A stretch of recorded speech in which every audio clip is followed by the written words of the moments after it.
evening, everyone. Recording meetings. So, please note that this meeting is being recorded by the Town Council and where possible live streamed on YouTube.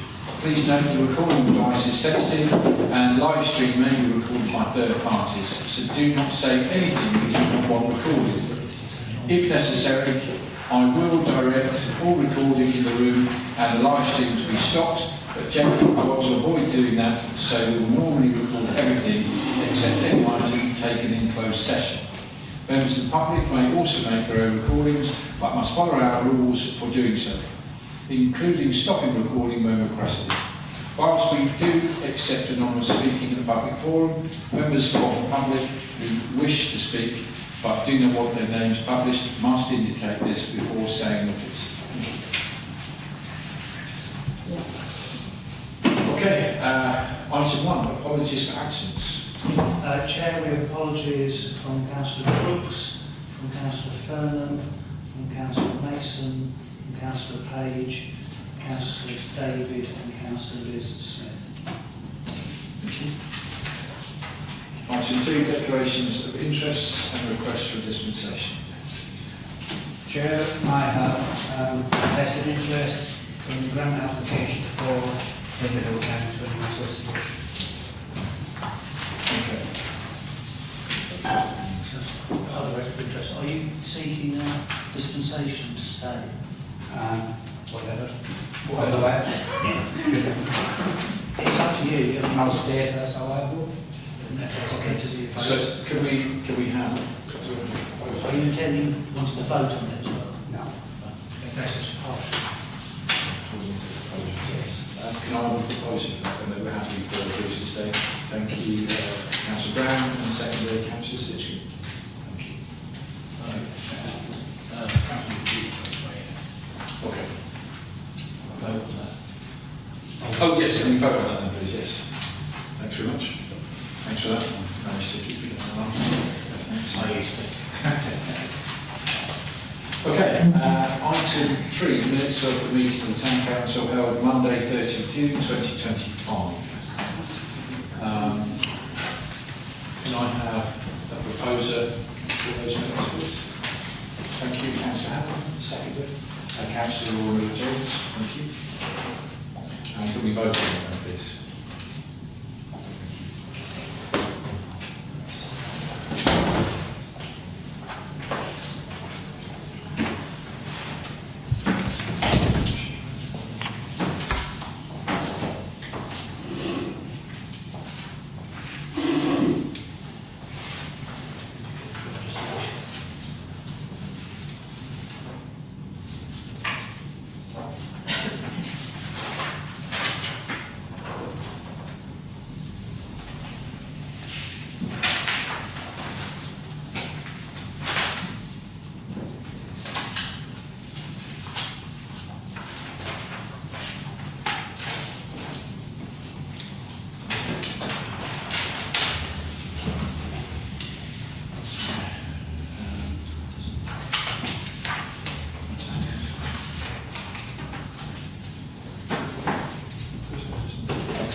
So just to note, progress and actions arising from the minutes not covered by this agenda, so point 1. Cool. Well, there hasn't been any more news other than the general discussions that have taken place at planning and other places as far as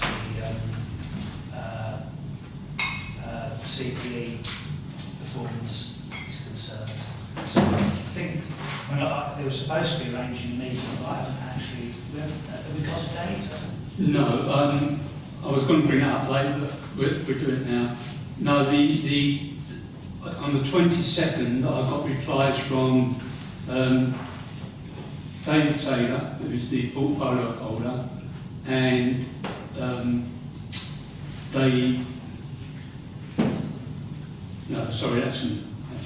from Mark Walsh, both on the same day. One I got from David Taylor says, hello, me and everyone. That's Pat and everyone. Once I've spoken to Mark and Darren tomorrow, which was Wednesday, I will look to arrange a meeting in Haverhill to see what we can get sorted. And I haven't heard anything since. Okay? sorry. Okay, thank you. Next plan, I don't know what you want to do about that. So I just want to say that what happened at the meeting there was I did write to David Taylor, Roy Holder and Mark Walsh, and I asked for Councillor Greeny, Councillor Brown, Councillor Burns and Colin to attend the meeting that I said where I haven't heard from yet, just to inform everyone. So, how would we want to follow that up? Because obviously we don't want to leave that continuing to be outstanding. I'll do that, yeah. So you'll, problem is we won't hear back until the end of this next month. We've got a planning meeting before then. No, Council. September. But I'll email everyone. Okay. I've been doing that. Well, everyone that's in this email. But yeah, you're right. Full council won't be sold until which is September, isn't it? Yeah. Okay. Yeah. All right. Councillor Bird. Yeah, you also know anyway, I've asked for one information request for the latest CPU results. Because they're very reluctant to hand them out, so I have to watch it. So once I get that, I will collate them as I always do for the last 5 years and see how useless they are this time. I mean, is it worth us sending a letter based on that if you haven't had a response that we could say that shouldn't have a response by the next week, that the letter would be sent from the town council and it's disappointing that we've not moved forward? I think we've already sent a letter, haven't we? You would have, yes. Mm. Well, to be fair, it's always going to be difficult at the holidays because everyone's going to be there and disappearing and including ourselves. So I would suggest you left it in Councillor Hannon's hands.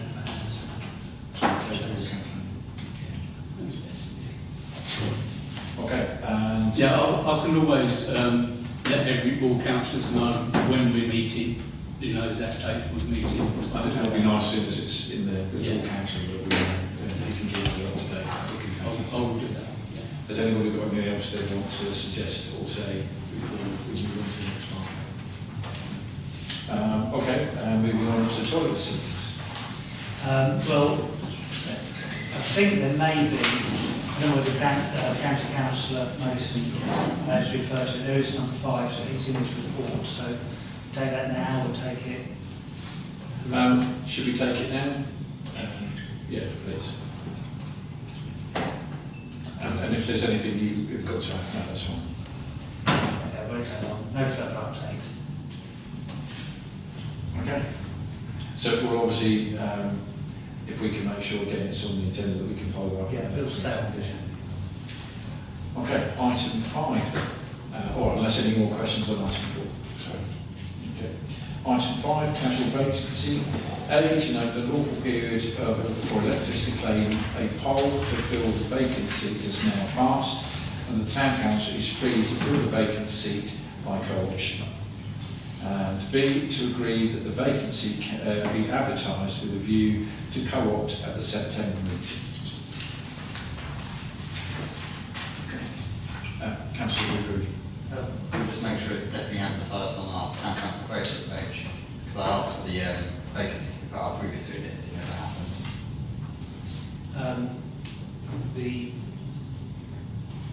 What are you referring to? Sorry, the co-option. We only just reached the co-option stage. Yeah, no, but previously when we knew that there was going to be a vacancy and potential for people to call an election, I asked for it on the Facebook page. Right. Did that not happen? No. Oh, okay, fair enough. It was on the district council's website as well, of course. Yeah, just people weren't looking. Okay, okay. Just in terms of looking for that, obviously whenever there's a casual vacancy there's opportunity to look at demographics of the council, whether or not there's any particular demographic that's well represented. Obviously there's an imbalance in terms of male and female for a start, but whether we cover ages, disabilities, ethnicities, etc. is whether or not we want to particularly look for somebody, whether we just want to generally advertise. As Councillor Green suggested on Facebook. It's what you want to do, really. Okay, Councillor Green. For me personally, I think the key criteria is they care about Haverhill and want to do what's best for the town. So advertise as widely as possible to Haverhill residents that might want to put themselves forward. I'd like to make out, obviously, cover the younger groups demographic for my age. Sorry, Councillor Jones. Yes, I agree. Obviously, the most important thing is that they care about the town and that they want to, do good work on the council. But I also do think representation is important, and it is like we definitely do have quite a lot of imbalance, in gender and in age. The issue is definitely a race as well. I don't know how we would go about doing that. I mean, how do we particularly look for sort of like, a young black woman or whatever it might be? That seems a bit dodgy. I don't really know. You probably can't be quite that subtle, exactly, yeah. etc. But in terms of actually, you can always encourage people. The advert can say, councils work best when they reflect the community they represent, so that everybody who looks at their council feels they're seeing somebody like them. So it's representative democracy, i.e. a cross-sectional representation of the town is what a council is supposed to do. So we can make the point that we're really looking to reflect all of our community. I would like it if we do that, yeah. With people, well, yes, Councillor. Thank you. Unfortunately, it has always been thus. Having served on this council for about 30 years, it has always been mainly people who are older, maybe retired. Very few young people have ever, in my time, we've had a couple and they didn't stay the course. After a year, they just disappeared. I don't know how many people in this town don't understand how local government work, or the different layers of local government. And I think that is in some way perhaps off-putting to some people coming forward. I don't know how, I'd like to think that we could. I think about my church. When I go to my church on a Sunday, 95% of the people who are there are either African, Indian or Filipino people. To get some people like that involved would be fantastic. They're involved heavily in the parish and in the church activities. They all live and now work within the town. Some of them work in Edinburgh, so there's some difference. But it's very difficult, and this has been raised many times. How do we encourage and get a younger demographic to become involved? We have tried, and I'm delighted to try again. I don't know what we can do to raise the profile, maybe raising the profile of the town council, West Suffolk. Yeah, I'd just like to stick up for Aaron. I mean, he's been involved in council. I'm doing Aaron, I'm standing there today. I apologise if I've cast aspersions on you in any way. I haven't meant to. I don't think you were. I was saying Aaron, been involved in the council for many years, and he stayed the course. He's put so much effort in, so young people can do it. It just shows that young people can do it. Tony, are you not considering me young? That's right, you're the next. Sorry, Councillor Jones. Could I please request that Councillor Martin perhaps suggest this to some of your fellow churchgoers, especially if you can think of anyone in particular.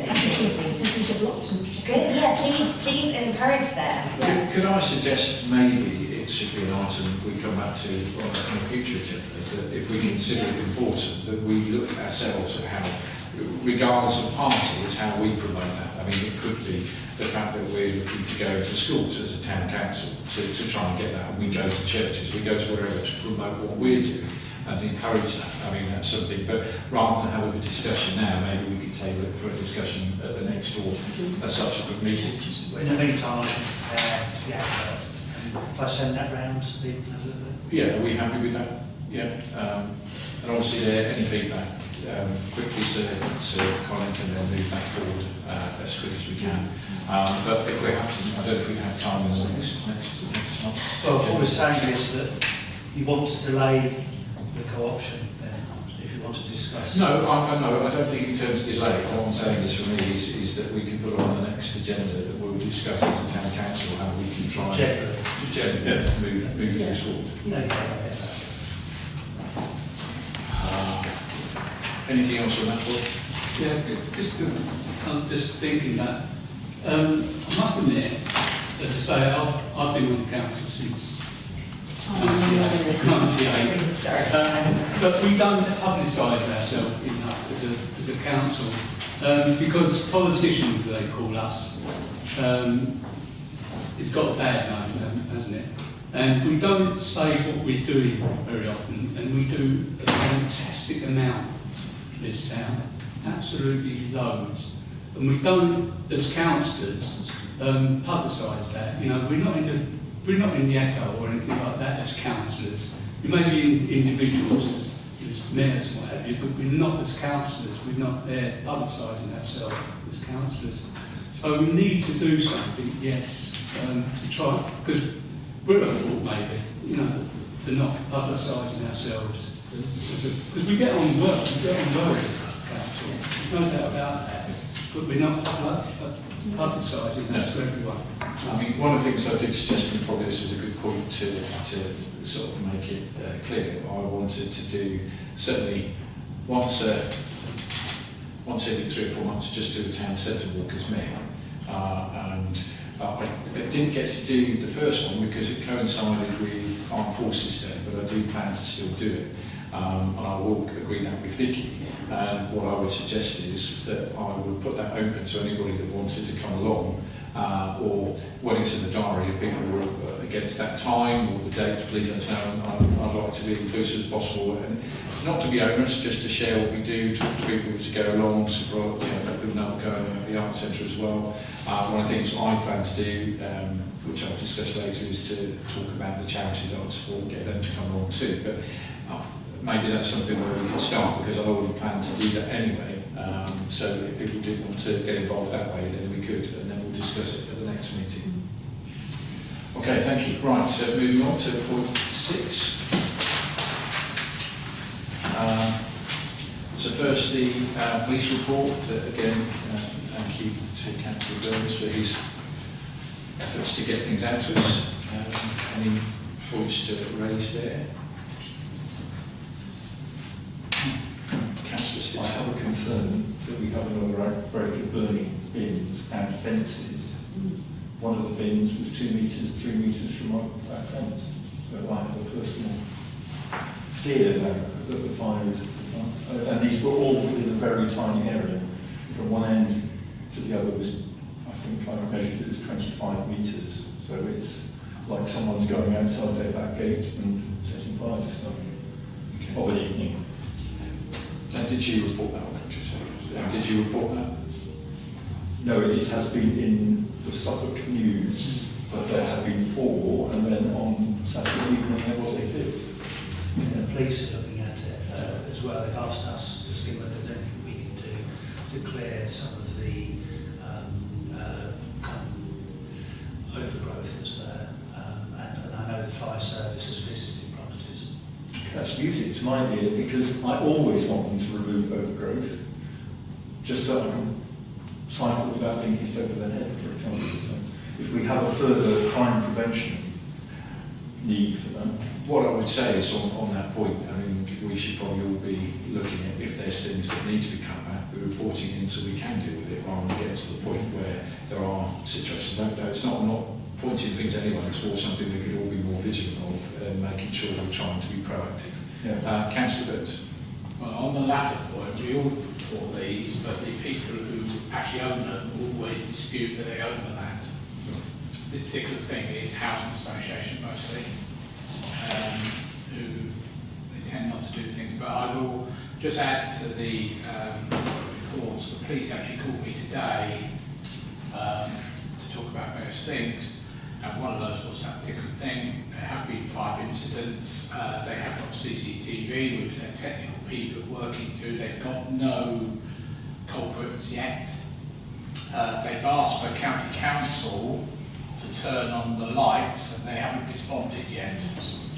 So I wonder if council. Where is it, John? Park is closed. Well, it's publicised anyway. It's park is closed. Would you mind chasing that up for me? Yeah. If I'm allowed? Yeah, pin me anything. So they've asked, I think, a while ago for it to be done, and it hasn't no response. Because obviously any CCTV is enhanced by having lights on. So they are actively working on it. It's been handled by CID at Bears and Edmonds Investigation Centre, so it's been rapidly escalated. I think hopefully they'll eventually find somebody, especially if they try it again, but you know, we don't want it to happen again. Thank you. Can I also add something else? Yep. I had an email today from Tim Parsons' office, basically passing on the information that the Deputy Chief Constable had already had, suggesting that, oh, well, I can't do anything more about it, but I have gone back to him and said, well, there's at least 2 people, young people who want to join the cadets. They just recently created 2 leaders. Nobody, certainly up to the inspector level, was even asked about it. So the concept of the claim that nobody likes being in the cadets here, in my view, is being incorrectly given to the Chief Constable, who at the end of the Deputy Chief Constable, who at the end of the day is just a voice for the constabulary, it's not a person, mate. So I've asked him to actively investigate who it was who made this decision and why they made this decision, because they've come back with the official view rather than somebody saying that Sudbury were due to close, not us. And then apparently Sudbury complained and it was reversed. And as we know, there's no bus service to Sudbury, and the buses finish at 6:30, so how the kids couldn't go here. As I've said in my email to Tim, is the young people here just being thrown on the rubbish heap. You know, it's not acceptable. So I hope that's where he comes back. Thank you. Yeah, I appreciate the Councillor Burns, and I think we'll probably all echo your concerns, and I think from a town point of view, it's again very sad that we've been overlooked, and there doesn't seem to be enough feedback as to why. And I'm sure we probably collectively want to make a statement and challenge their decision, because it's not one that we're happy with. Certainly looking at the emails that was shared and people's comments that were on our email chain. So I do think it's important that we do continue to challenge it.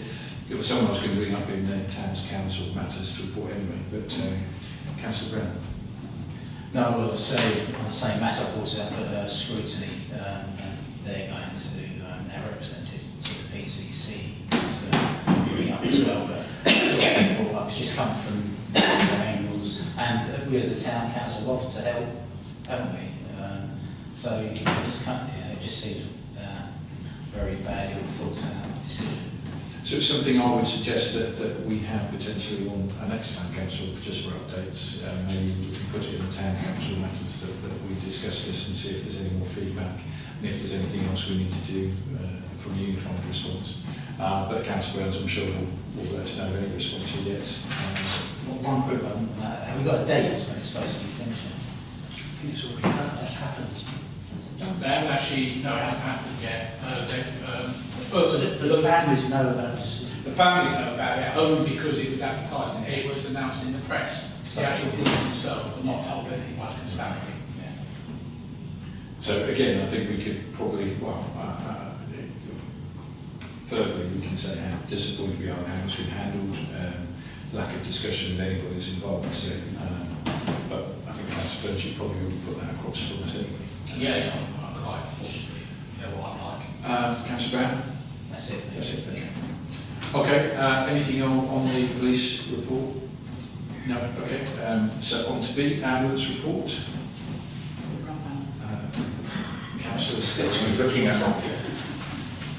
I think another councillor, possibly the one to my right, will say something more negative, which is necessary, and I can chime in again after that. But I think I'm tempted, it's unusual for me to say something positive about the bus meeting, just for the sake of that, some kind of balance. The Trust is giving Haverhill priority treatment for first or co-responder reinforcement. And I think they said when we met them on the 11th of the month that they had just started that very week. They didn't say precisely when in the week, a 2-week trial of managers being stationed in Haverhill as responders. And they are presumably fully qualified paramedics, which is like proper RRV. And I indeed have seen an RRV stationed there, because I make it my business to go and have a look around the corner occasionally. I don't know if that was a manager in the office waiting to use the vehicle, or that might have been RAF Honington co-responders, because they also have official RRV vehicles and blue light apparently, of which we'll possibly later. So that's good. Suffolk Fire and Rescue, we were told, have agreed in principle to make firefighters available as co-responders, although there may be some doubt about what kind of or quality of co-responder they are, but that was what we were told. And Haverhill would be the first priority for that being implemented, but we don't yet have a date for that coming on stream. Colin made a wonderful proposal for diverting ambulances on some predictive basis to us or remote calls in general, based on likely upcoming availability, if that could be predicted from the queue of ambulances waiting to escape from Addenbrooke's, for example. And that was kind of poo-pooed, but the CEO mentioned a firm that is deeply into IT for managing this kind of thing. So I kind of think that some kind of what is called dynamic deployment software might include some predictive element which might go some way to meeting Colin's suggestion, but no promises there. The CEO was very negative about any comparison of Haverhill with Cambridge City, which is what we've been banging on about is the most extreme glaring disparity for a long time. And then I came back at him and said, well, hang on, but we are highly contrastable, aren't we? You know, if you want to look at it that way. They're not very comparable, but they are contrastable. And he kind of grudgingly accepted that. So we will carry on banging on about that, I think. I think that's still a valid contrast. When you want to say, well, you know, it's a postcode lottery. Yeah, it is. We have roughly double, I think we're still up at about 90% more in the response, average over a period of months, response time compared with Cambridge City. And the other good news is that our MPs, I think our MP was watching the meeting and he was called away to parliamentary business of some sort, and his researcher, Benedict, whose surname I can't remember off the top of my head, continues to ask intelligent and searching questions, which can only be good.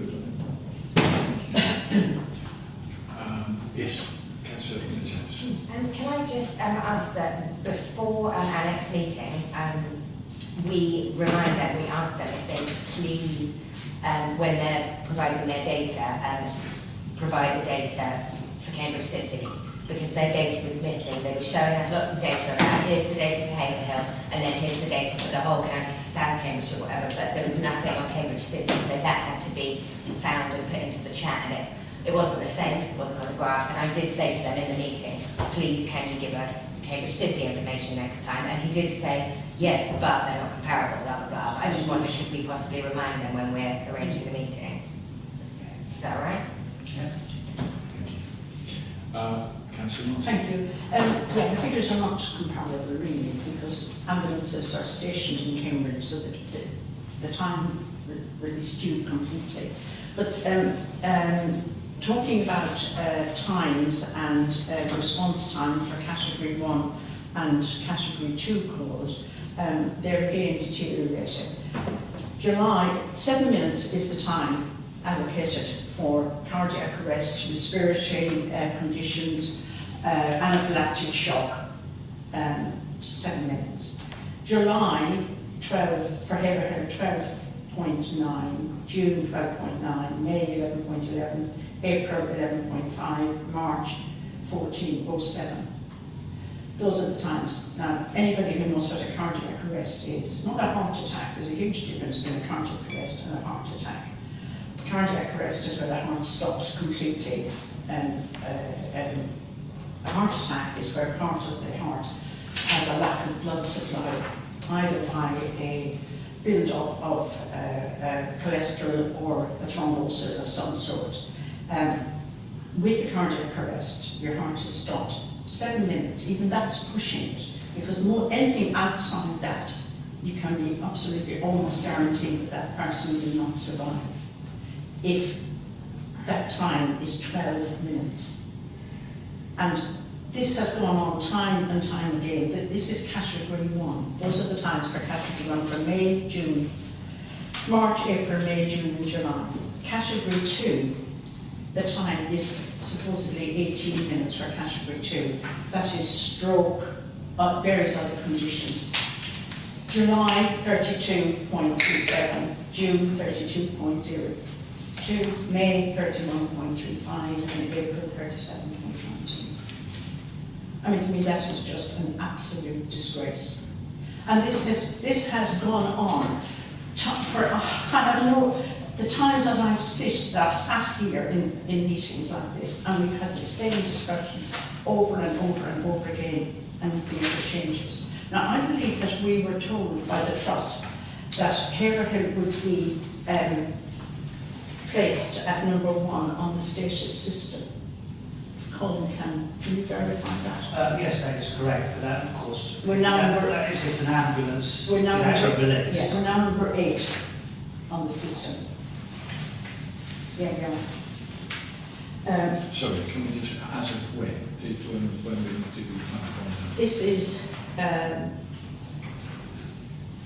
2 days ago, 3 days ago. Yeah. That's news for us, that's not what we were told. Well, we're often told things that are not absolutely true by the Trust.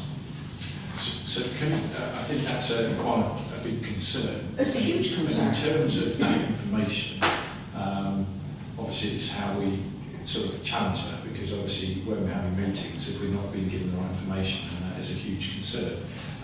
Maybe. But those times, sorry to Chair, those times are available. On the NHS, you can actually log on and find all those times. They're available for everyone to see. Saffron Walden, Haverhill, all the various. Sorry, my apologies. Yeah, Councillor Brown. Yeah, those times absolutely speak for themselves. It doesn't matter where we are on the status plan or whatever. They're absolutely terrible. And we keep getting told things in these meetings, and we sort of come away at the end of the meeting thinking, well, things look like they're potentially moving forward, and then you come and receive statistics like that, and the statistics don't lie. Something is badly wrong. If it was equitable across the whole of the Trust, and people in Cambridge, Saffron Walden were at a similar weight for category 1 or category 2, you could see that something further up the chain has gone badly wrong. But when we're getting time, and that's the time it takes an ambulance to actually arrive here, then it's got to get back into the hospital. So we're at a huge disadvantage. They should be absolutely prioritising Haverhill, because to get people back to hospital is longer than it takes them to get from Cambridge. So really, we should be getting those ambulances long before they return to Cambridge. But and they are terrible, and it absolutely annoys me that we're having to keep having these meetings and it seems like we're wasting our time. But if we can save one person's life or do something to the good, it's worthwhile doing. But at the end of the day, the government is not giving enough money to ambulance trusts. The previous government did. This government seems to be doing exactly the same. Holding money back. I think it was mentioned that they actually need another £12 million to actually provide the service that they would like to provide. So they sort of seem to be robbing Peter to pay Paul all the time. There just is not enough resources coming from the government. And I think, to be fair, they are absolutely trying their best with the resources that they've got. But I don't think it's equitable with the service. They should absolutely prioritise places like Haverhill that are further away from hospitals, because our residents have a less chance of having a good outcome if they fall ill, heart attack or anything like that. So. No, absolutely. And we'll come back to that. Had you finished everything you wanted to say? I think I have. Sorry, we'll come back to you. I didn't want to. That's fine. Councillor Burns. Yeah, very quickly, as you know, Councillor Stinson mentioned stuff on fire and rescue. Of course, they were doing this before. Yeah. And what worries me is they promised this, and then 6 months down the line, it just slowly peters out again. So I think, we want a written commitment from them. And previously, they basically dropped support to their local fire stations for doing this, because a bit like escorting things on Remembrance Day and this sort of stuff is, unless someone pays, they will not do it. So just be wary of that. Thank you. Councillor Stitchell. Pass. Thank you. Okay. Councillor Hanley. Yeah, can I suggest that, I don't know when or if you're going to meet up again, can I suggest taking these dates here on these figures, which was a couple of days ago, writing that date down, and the category as well, ask them, is it true we're category 8 and not 1, like you said at the meeting, at the last meeting? And ask them again. We came to that meeting, when was the meeting you met? 11th. 11th.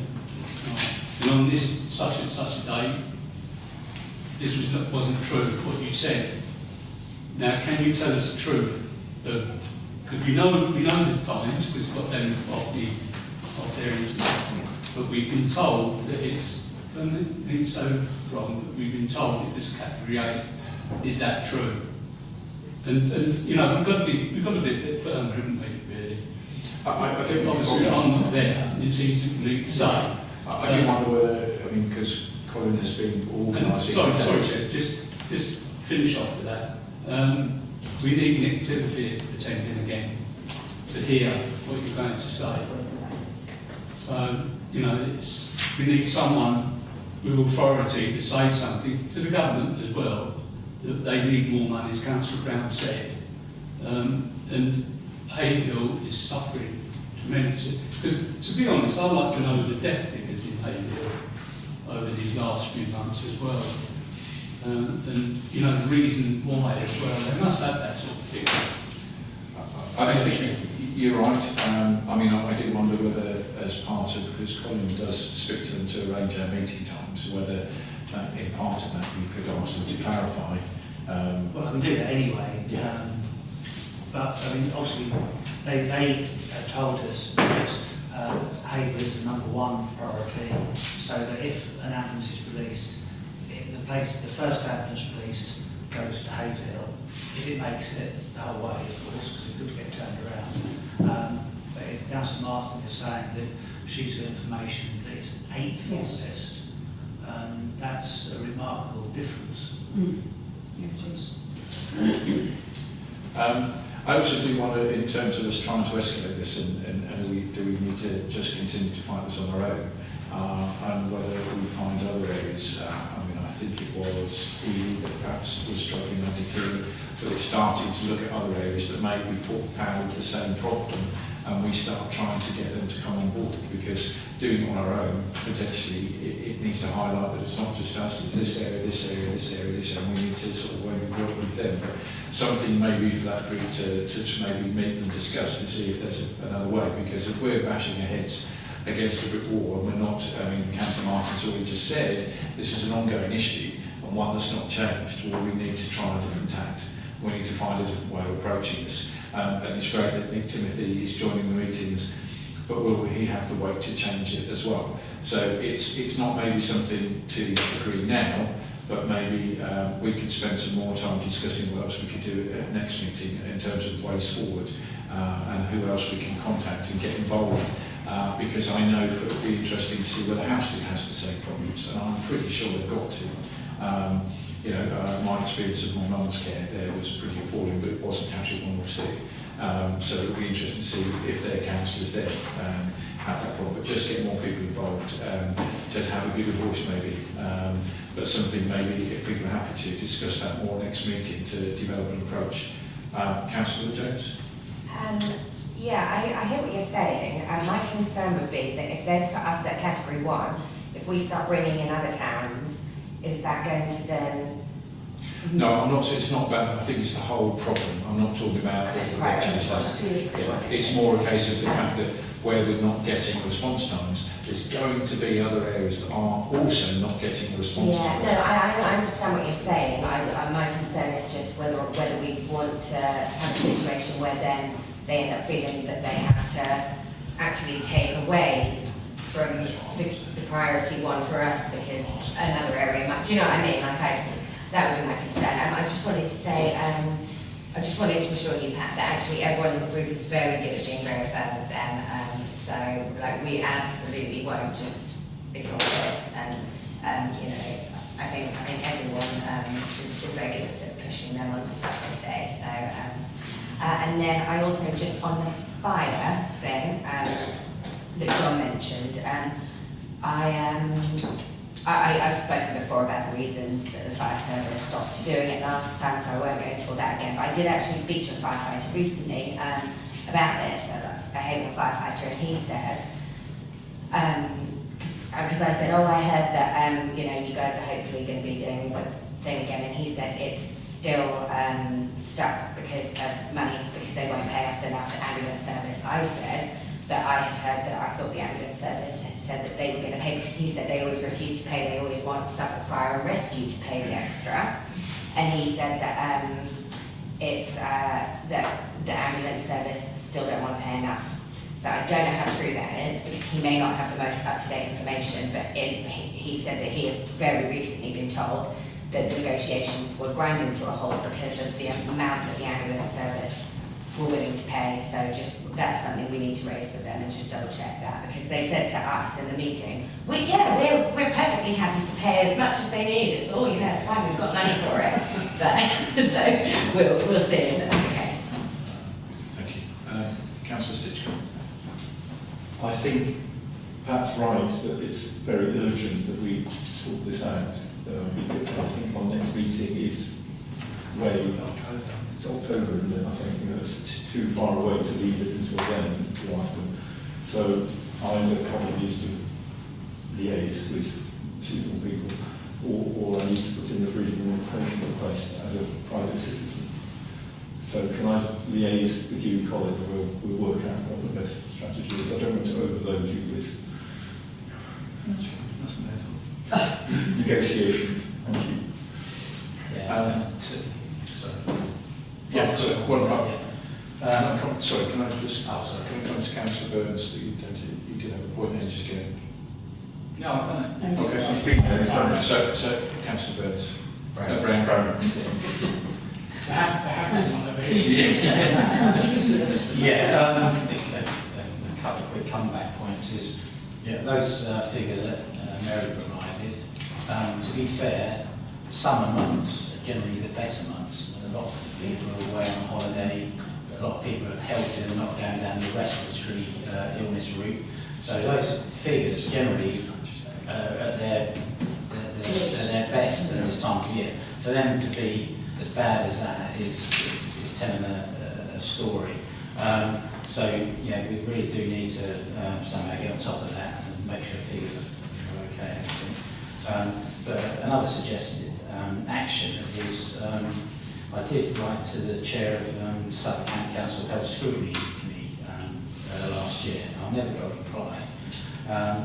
Would it be an idea for the town council to sort of summarise what we've been doing in the situation that we're in and send a letter to the Health Scrutiny Committee at Suffolk County Council? I think that would other things. Councillor Sorrow now chairs that, so one of our councillors now chairs that. It used to be Jessica Fleming last year, wasn't it? Yeah, so Haverhill now does it, So that's where we are.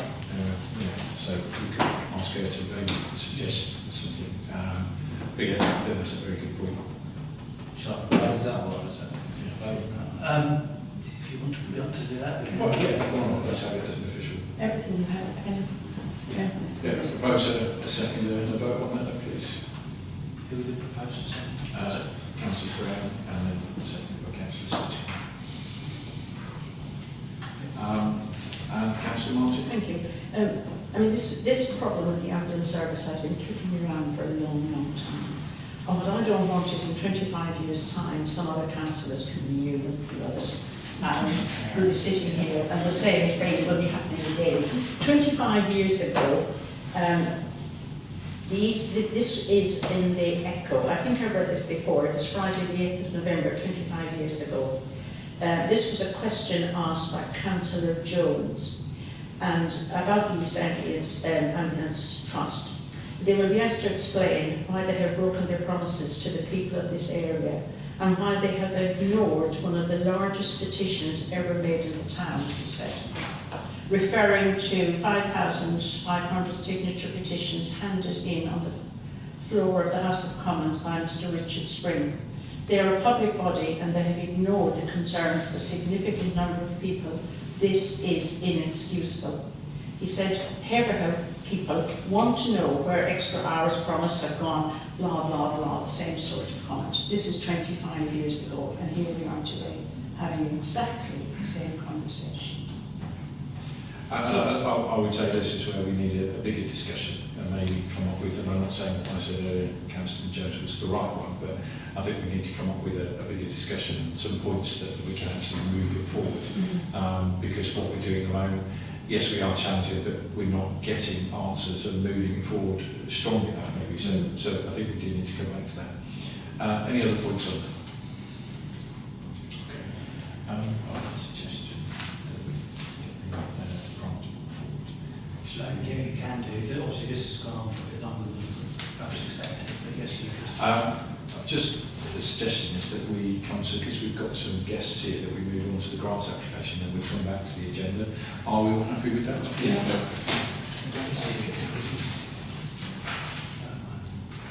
Particularly if we look at the History Museum and the Haverhill Music Awards, but the grants. Yeah. Sorry, Councillor. Before we start on grant applications, can I declare a vegetable interest on number 2 for the local student? I'll leave the room for it. Would you rather leave the room? You're happy? I'll leave the room, yeah. So, if we're happy to, if we go out of order, because we have our, we have the. Well, I don't think you can ignore that. You can't just dive into the grant application without considering how much money you've got available. Okay, so we need to go part that. All right, we'll start with. We'll go straight to number 9 and grants funding remaining, and we have got the attachment there that's now being shown. The payments in black have been awarded already. The red are the ones I'm talking about tonight. If they're all agreed, then you will have got through the basically got through the entire budget for all but £1,700. And you're not halfway through the year. Okay. Councillor Lewis. There's two things, Colin, actually. The Abbeycroft one, they're actually applying for 7,366.94, not 8,000 odd. That's what their project is costing. Right. Okay, so that does give you a little bit more money. But equally, I'm as concerned as you are. It's actually only a third of the way through the year. We've virtually spent the whole money. No, so is this that we, so we just covered? Yeah, the Council Burns is talking about Grant funds remaining. the grant application. He's still trying to sort of look at what we're saying here. Yes, the discussion, the actual amount budgeted is 7,700. 7,366.94 is what they're asking for.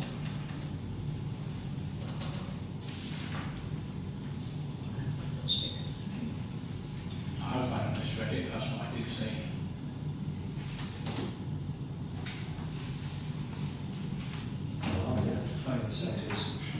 It's not for a change. 66. But I mean, I know, yeah, but I am concerned in a third of the way through the year, we've got nothing virtually for all those other local groups that might come in a few months' time, saying, well, I want to quit here, you know, so just to mention how someone's concerned. Thanks, you. Any other points on that at this stage? Well, it is a concern that we need. It is a concern, yeah. But Councillor Burns says we get other groups come later in the year, very deserving groups. If we haven't got any budget left, we've got to try and get make the budget larger by taking money from something else or refusing it, which is hard. And what you're, just to clarify, what you're suggesting on the figures we've got in the grants coming up, is that if we allow the money to be spent they're asking for? Yes. Right, okay, so there is some leeway in what we're looking at this point. And Councillor Yeah, is there any funds that we've got left over? I know you keep an eye on it, things like the pensions fund. We finished that project now, is there money left in that? I haven't, I mean, we'd normally just, it's only month 4, we would normally start trawling through to find unfinished funds. Because that's a street furniture budget, so if we suddenly found we had to replace script bins or anything like that, then that money wouldn't be gone. Okay. So there is, Councillor, just on the question 4, I mean, the reach one, it's got 9,000 towards reach, which says up there, and it's got in brackets 5,000. What's that brackets 5,000? As the bit, it says the amount the council budgeted to contribute is in brackets. That's Right. Yeah. so I think what I'm saying is, because if we look at these figures, there's a difference between they've upped what they're asking for to some extent. So if we spent that money, we'd have nothing left. So it's really looking at that and considering that. Is there any other way we can put any more money into the grants budget and any reserves that can be sort of moved? Is there anything in that scope? Not saying we want to, it's at this stage. These are donation requests, these are requests for grants. You don't have to give any money to anybody. There's no requirement in law that councils have to give money. So I wouldn't feel that you should be obliged that any number of people write down on a piece of paper is the one you would now have to pay. A lot of councils will say we'll give £50 and that's it. You know, parish councils, I know we're a large parish council, but don't normally start getting into thousands of pounds. We do it as a town, but when it gets into sort of like over £5,000, over 6,000, 7,000, that's a huge amount of public money. So I don't know how we move this forward, because obviously we've got a few to go. Whether the suggestion we look at them in any particular order, Councillor Hammond. Can I suggest that we don't give Abbey Croft anything? That reverses the decision the council made to budget to give this in order to ensure that the half-term activities take place. Right. Councillor Burns. I was pointing out the error on the thing and also my concerns, but we should be going through each of these individually, and obviously we've got two representatives here waiting to speak or listen to what we've said, so I think we should concentrate on those first. Yeah. Okay. Yeah. So there's we talk about the others. Yeah. Okay, so should we look at history group? If you're going to talk us through. I'll call it back. Yes, thank you for inviting me here this evening. I hope you've all had a chance to read my policy and my report for last year. I shan't go through it again. I know you've got very busy meetings, so I'll do as quick as I can. I would just say that our group is going from strength to strength. We're getting more members, we're getting more people coming to our monthly meetings, and we're getting more people through the door and using next door. Whether that's anything to do with Barclays being here, I'm not too sure, but we're certainly getting people through. We have been doing a lot of outreach work this last year. We've been going into schools and various groups in the town, And we've had students come into the centre as well. In fact, when you see the pictures around here, Faraday, one of the university students, came in to look at some of the old pictures of Haverhill buildings and wanted lots of information, and you can see the results on the wall. You should agree they were pretty amazing pictures. But our main objective, of course, is to get people into the history room and making it a welcoming and interesting environment for them. So I do thank the council for all their support over the years, and in fact we'll continue to have that support. And also Dan, the centre manager, and his staff as well, who've been very supportive as well. So I'm happy to answer any questions you may have, Mr. Chairman. Thank you. Councillor Burns. Sorry. Well, Ryan, you know, we all know what you do. We all see the exhibitions. We all know what you do, you know, inside and outside. You know, photography one not long ago, the archaeological one, you know, and we were all these all volunteers as well. None of it getting paid as well, which I think is brilliant. So I just simply proposed for around 4,400, which covers rent and everything else here, which a lot of it comes back to us anyways. Okay, thank you. Councillor Burns. Yeah, I would wholeheartedly agree with what Councillor Burns said. They are basically the history group, really part and half Haverhill. They do so much work with volunteers. They've done some fantastic work over some exhibitions that are absolutely marvellous. And it's, I just don't know where they get the energy, because it's month after month they're changing things around, highlighting going to schools, talk to children. So you're happy to second that. Thank you. Yeah. Councillor Hunt. Yeah, just for information, what they do as well. I had the pleasure as chair of Suffolk Council, and also because I gave part of my locality money to them to go to Westfield School, and the way that they got the students, you know, the very young students interested in what they did was just outstanding. It's just unbelievable the way they've done it. So, you know, they're teaching young children as well about the history of Haverhill. So I fully support what you're giving from that. Excellent. Councillor Martin. No, I just wanted a second. I think just, did you make a proposal? John. You do. Yes. Okay, so can we have a vote on that then, please? Those in favour? Excellent, thank you very much. Thank you. Okay. Okay, thank you. You're welcome to stay, or obviously, or you can escape with us one. Yeah, thank you very much.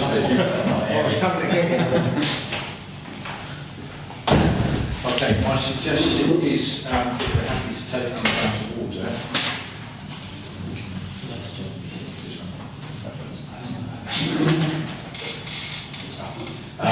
The Haverhill Music Academy, which is C and number 4.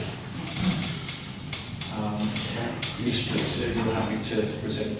Yes, I mean, thanks for inviting me to the meeting. I know you've got a lot going on. I mean, did you read already the application and what we're all about? What I wanted to do really is make the hub more accessible for everyone in the town. As you can see, we do a lot of work with the Thrive Hub. And we've just had Leading Lives as well today, just booking a session for special educational needs adults. And as you can see just on the video, we've got great facilities at the hub where there's nowhere else for these sort of things apart from probably schools that have got a few musical instruments. But literally these guys that come up, they formed a little band, they actually won a little talent competition, it just gives us sort of great pleasure in doing that for people with the special needs. Just done another little session today with Leading Lives as well. But it's not just about special educational needs, it's also from people that are less fortunate backgrounds. We have a lot of students that come up that say, oh, we can only afford it once a month, low-income families, it should be really available for everyone. We also get people that have got multiple children, 3 or 4 kids. They can only afford drum lessons for one of them, and the others all want to do it sometimes. There's quite a few sort of kids that do miss out, but they haven't been missing out because I've actually been funding it myself. So I've literally been, doing it cheaper for them. We don't make a lot of money at the hub. It's just breaking even really at the moment. I don't want to become a millionaire overnight or whatever. It's not what it's about. It's really, for me, it's giving back my musical experience. Same with the other tutors there, really. I mean, we've got 4 tutors at the moment. When you look at what they can earn, 30, 40 pounds an hour easily if they sort of just did it privately. They all love what we do, and they're doing it cheaper for us, so we can sort of pass it on cheaper for everyone to use. So that was the reason for the application, because at the moment I'm sort of funding it myself out the business, and just about breaking even, but not, it's I want to keep the facility going as much as I can for everyone. We've just earned community interest status as well. The Academy is a CIC company where we rent to the government, tell them what we're about, and so we've got that status now as well, which then does allow sort of funding or charitable sort of funds as well for helping with this for everyone. Okay. Yeah. Thank you. Councillor Burns? Yeah, thank you, Tony. Appreciate it. It's interesting to see that little clip of the video. I've only got one question for you, because obviously it's a lot of money for basically a startup. I know you've got the hub, but this is a startup company and everything. Have you approached anybody else, like West Suffolk locality or West Suffolk, used to be called, not Thrive, but someone like John Eaton at West Suffolk? No, I haven't. I mean, we also in touch with. as I say, I mean, I was thinking things like the Lottery Commission as well sometimes for arts and music, possible. But there's a person, sorry to interrupt, there's a person at West Suffolk who's an expert in finding funds from relatively local sources like the Community Foundation and others. So I think it's worthwhile. Maybe are you going, Colin, or I can pass it. I mean, if you could, I mean, we're quite new to the No, I understand. and funding applications is what John is brilliant at. Is it? Right, okay. No, that'd be great. As I say, any help would be, greatly appreciated, So I just want to keep the facility going and make it accessible for everyone. That's our main concern. So, Councillor Jones? Yeah, sorry, I just had a question because I just don't know if I've misunderstood something. Your tutors, are they being paid £30 an hour? I mean, at the moment, our tutors are cheaper for us, because obviously they haven't got to find their own students. The hub finds their students, but they still have to get to the hub. Obviously, we're paying the rent and everything else for the tutors. So, and also when we get busier and busier, we'll have the VAT as well, which will then make a big thing. We don't want to put the price up, but obviously we're going to have to if we go back registered. So we're going to have to, put the price up to cover the VAT and everything else. Obviously the tutors are not back registered, so it's a big chunk of the money that we go. I just was confused because I thought you said, the tutors could be earning sort of £30 or £40. But then if that is what they're being paid, is it even cheap? We try and get it down to what is it, 19.50 for a half an hour lesson, which is under very much under what the tutors normally would be charging. And that's obviously at the hub. So for every 19.50, we make £4 out of every lesson, and we've got to cover rent, rates, everything else. So that's trying to keep it at a reasonable level. But even some people can't afford 1950, so I'm doing some of the lessons at 15. Sometimes I've got multiple. I've got a lady that's got 4 children to come up, and you know, we're just doing it for a tenner for them, because I know they haven't got a lot of money, and obviously that has an impact on the business, and obviously what anybody's it's coming out of my pocket basically. You know, so as I say, it's because I don't want to say to them, okay, only 2 of your kids can do it, you know, because she's got 4 children, they all absolutely love it, you know, so that's the reason really for, you know, trying to get a grant or trying to get some sort of, you know, payment to make it accessible. Okay, Councillor Creed? Yeah, I think what we can do really good. I can really see the benefit. I think, like John said, we need to go to someone like West Suffolk Council, John Eaton. You know, myself and others as district councillors and county councillors, we have locality budgets. I would be happy to put some of my locality towards this. Right. Because I think the problem you're going to have tonight is, you know, my personal view is it's too much for the town council to then give you the full amount which you've seen for the budget. But there's lots of other people out there that hopefully you'll be able to reach the total. You need. Okay. I mean, basically, how we worked that really was for funding 6 children for a year. Basically, that's what that would do. You know, when you look at the standard hub sort of prices. So, but at the moment, I've got probably 10 that I fund myself. You know, at the moment. So, as I say, I didn't think it would be over the top. But you know, obviously, I can see from that thing earlier, it's got absolutely loads to pay out, and I can certainly understand that. And any advice on getting, you know, funding from anywhere else, I'd be greatly appreciated. So you've been offered that there's something to be done and somebody you can put in touch with. Well, but we'll keep coming. Councillor Allen? Yeah, I can fully understand.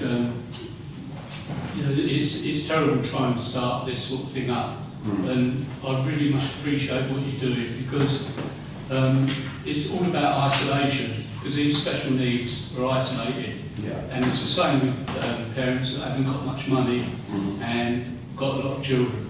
They're isolated as well, and this stems the isolation. It gives them something to go for. So it's very important. Thank you very much for doing what you do. Thank you. But yeah, I advise you to definitely get in touch with John Eaton, because he will advise you. He will advise about the locality budgets as well, and I'm willing to give you money as well. Right. Obviously, how much? Then John will sort of tell me how much. It's up to me, I must admit, but we only have a little bit. I can understand. So and there's quite a lot of people asking me already. I spend every bit of it every year. But as I say, John Eaton will put you in touch with the councillors, local councillors. So it's up to the local councillors whether they contribute or not. But also to give you advice on claiming for other monies as well. So as I say, any help would be greatly appreciated.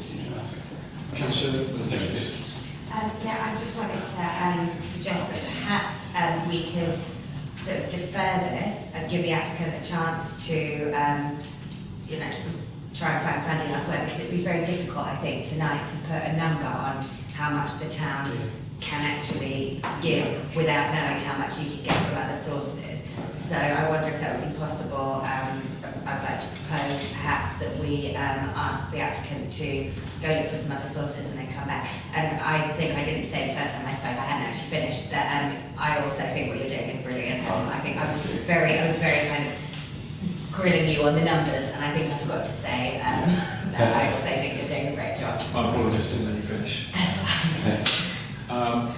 Councillor Martin. Thank you. Unfortunately, I don't have a locality budget to give any money to you. But if I had, I would be very happy to donate. But I do know somebody who has, and I can perhaps approach him and get him to contact you. I think what you're doing is amazing. Thank you. I think it's absolutely fantastic, and I think I recognise the first person that was, I think he was, I recognise that person. Oh, right. Because he was a pupil at Castlehill Middle School, Arts and Town Club, so I recognise him. And I think it's a very well known fact that music soothes the soul. Yeah. And I think it is a fabulous thing. And did I understand you correctly that you say you sometimes fund it yourself? Yeah. I mean, that's amazing. Absolutely amazing. So well done. But it's a great thing that you're doing, and hopefully you will be able to get and source income funds that will help you along the way, so you won't have to do that. So thank you for what you're doing. It's amazing. So without wanting to disagree, yes, I don't know, that's right. I was going to say, without, we haven't got another meeting for 2 months. I don't know when leisure it's beyond leisure, it's budget anyway. So we ought to decide something, I think, and then. Can I say, I don't know where you're fixed at this point, and how urgent, and without mentioning how urgent this might be for this moment. Right. Whether in deferring you to come back to us, where if you was to speak to Colin and Councillor Carini that can provide you money, if we was to say, and I don't know, maybe possibly by, would it be too quick if we said next meeting? I don't know, it depends. You won't know the outcome from a Thriving Communities application. So if we was to... You won't know about that until about December. No, well, it's too late for that application. Well, no, No, won't know at all. If we was to say that if we came back and you came back to us in September, where you may have a firmer idea of what you may be able to get, I don't know if anyone's got any other suggestions, that gives you a couple of months to have a come back to us. Because I don't want you, I mean, obviously there's a lot of support for what you do, and we don't want to say, no, we can't do this, but we know what other support you might get elsewhere might help us sort of look at what support we can give. Councillor? Yeah, what about if we gave an amount now, and then if he comes back after his massive contact John Eaton, council locality budgets, etc., and possibly give that, because I would hate to see these youngsters potentially not get funded for, because like everyone else. I don't disagree, that's why I was asking about the urgency of any funding, without it being so. If I come to Councillor Cooney, and we'll come back to you in a second. I think I agree with Tony. I do wonder for other places in terms of getting money, having some money from the town council to begin with will possibly help. I kind of wondered about £2,500 as an initial amount of money. I think there's about 40 lessons. I don't know if I can put that on the proposal. Well, is it worth, I mean, I'm quite happy to accept this proposal if you're happy to. Can I win as a proposal on the table? Or? Yeah, I'll make a proposal then that we give them £2,500. Okay. Councillor Martin, second. Councillor Brown.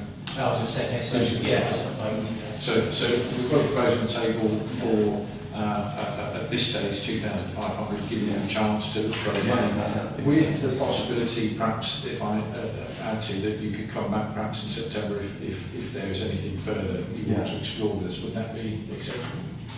Are we happy with that? If we added to that amendment that he could come back in September with other things, Councillor Green? Yeah, just as well, obviously contact myself, other district councillors and John Eaton, because then we can...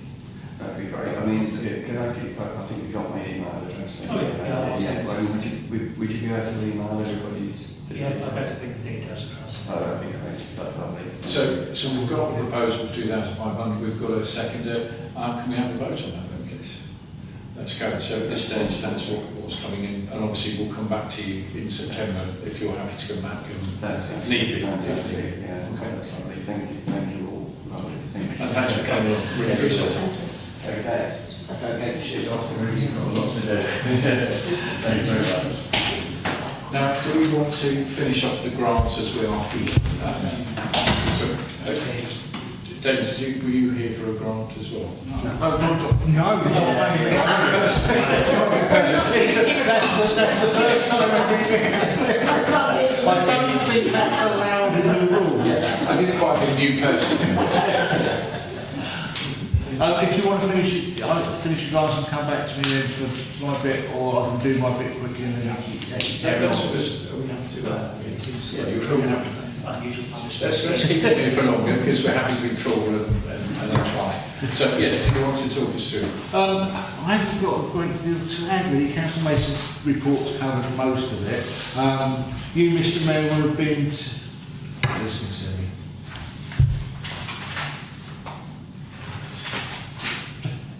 Oh, okay. Yes, sorry. So, Mr Mayor, you would have done your royal visit last week.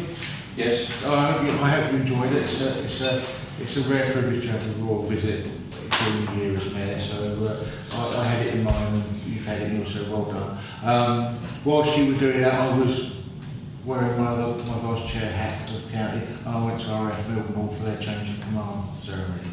And I get another outing on Friday to Mid Suffolk Railway. They've got an extension to the steam line, so I'm going to go and open that. So busy on starting to do the civic side of council. We've been, as always, we're fairly busy at county. Joe put down all the various committees that he's been to. Similarly, I have a fairly full week of various other bits and pieces. We're looking at auditors, looking at budgets and spend, and we've been scrutinising county council pension funds. So it's all that stuff that we do in the background. So it's sort of, well, as you all know, you sit on the district and you'll do the committee stuff. So there's not really a lot further to add, but happy to take questions. Some of the stuff isn't always easy, so I've had a request for yellow lines on Chalkston down the bottom of some of the turning because of antisocial parking, and it's a police obstruction matter rather than, and yellow lines won't deal with it, so where people are badly parking at night, at 10 o'clock at night, a yellow line's not going to make any difference because it can't be enforced. So when I've fed the stuff through for this particular case, and the police deal with it as an obstruction and antisocial behaviour, so doing that. But getting highway stuff done at the moment, because we're in that bit of where we're at in terms of local government review.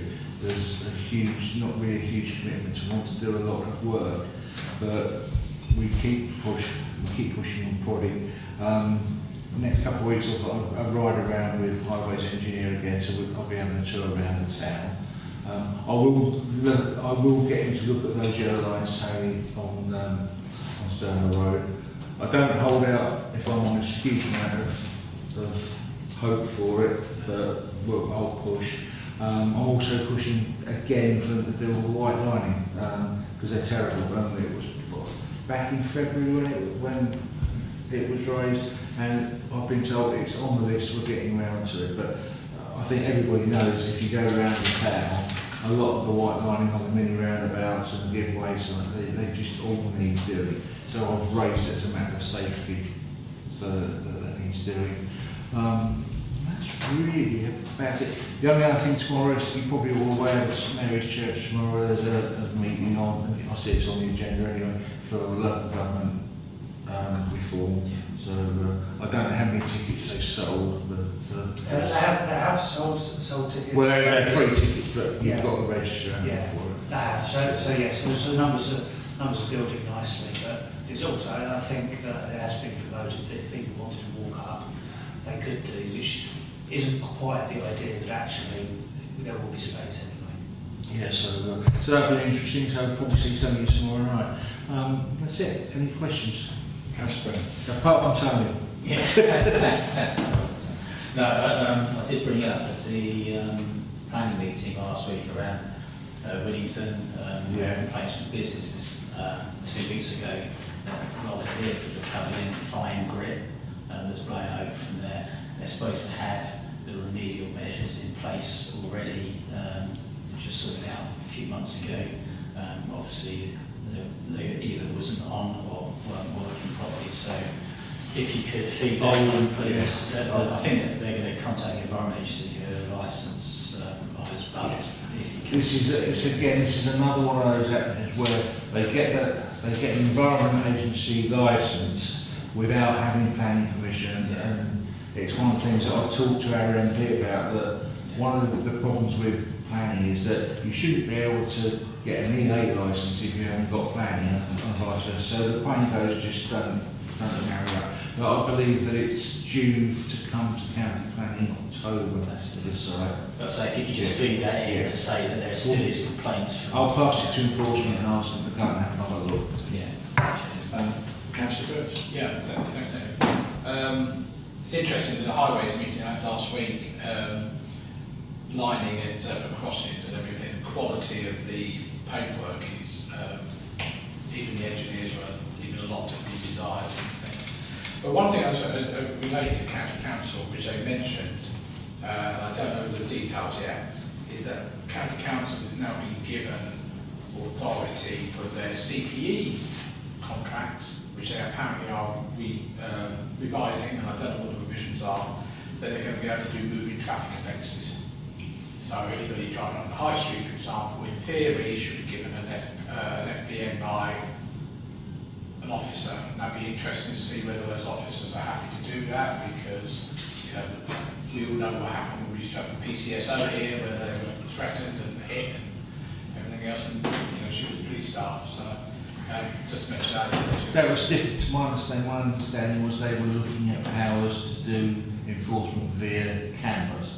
I didn't know there was that as well, but I think this is actually specifically about moving traffic via using the CPE. And they're rewriting the CPE contract for some reason. It was interesting, they've been doing some work on blue badge abuses. That's right. So they've done some, very few errors in Haverhill, but they have done some. Interestingly, East Suffolk don't do any at all. Don't do any whatsoever. The other thing was thanks to Councillor Hanlon for that meeting last week on the SEN, on Pat. Sorry? On the meeting at Chorlton for the SEN, that was really yes, good. Yes, that was, yeah. So, yes, he certainly, Nick Timothy certainly said that he thought that there was a problem, but he didn't realise it was such a big problem in Haverhill. He said that at the meeting, so yeah, that's what it was for. It was for Nick Timothy to realise what was going on in Haverhill, and it's massive. I started an autism group, and we had the then MP who just started, exactly the same as Nick Timothy in 2010, and he came to a bowling when we had a bowling alley, and he came there, and he's supposed to have done some bowling. He didn't do any bowling because they was all talking to him in his ear like that. It didn't do much good, I'm afraid, even though he's neurodiverse himself, turns out, a few years later. So yeah, I just hope that Nick Timothy, because I went to the House of Commons for question time last Wednesday, and 2 questions were asked. One from the Conservative side first, and the second one was from the Labour side, both on SEND. So there is, there's a massive, massive problem in the whole country with it. And the Prime Minister said that, and he wants the whole House of Commons, no matter what party it is, to come together to try and sort it out. So hopefully Nick will do that, will help him. We all know I've written to Nick Timothy, and he hasn't answered by the way since. Right. Okay. So we all know that system is broken, isn't it? And it needs sorting out. So, but if there's anything I can do to help, just shout. Thank you. Thanks very much. Any more questions for Councillor Edge? Thank you so much. I appreciate it. Thanks. In that case, I will take my leave. If I may, Mr. Mayor? Yeah, absolutely. Thank you for coming. Appreciate your input. We'll continue with the reports rather than trying to keep jumping back and forwards to the grants. So anything from district councillors? We obviously don't generally get a lot of feedback, so it'd be nice to hear some feedback. Councillor Hanlon and Councillor Brown. Yeah, the full council, our last full council, we voted on, and remember at the end of the day it's the government who decides, but we're asking, and this is all local councils in Suffolk, we're going for three different divisions, and that's what we put forward, voted on, and it was carried. So from a West Suffolk perspective, the agreed view is that there's an option for 3. Yeah. And it's, as I said, it's decision by the Suffolk County Council want one, but it's a decision by the government. I don't know about what's going to happen in September. There's something coming back in September, whether it's the divisions of the three or When you're what. submitting your proposals is in September, it's the deadline for submitting the business plan Right. proposal for 3. Right. That's what we voted on and it's carried on. Thanks, you can Councillor Brown. Yeah, I was at an S meeting about general stuff, and then my main point I'd like to make is I was at the Overview and Scrutiny Committee where one of the agenda items was S106 and SIL. Knowing that was coming up, Project Colony gave an excellent report on the effect of Section 106 and SIL. That's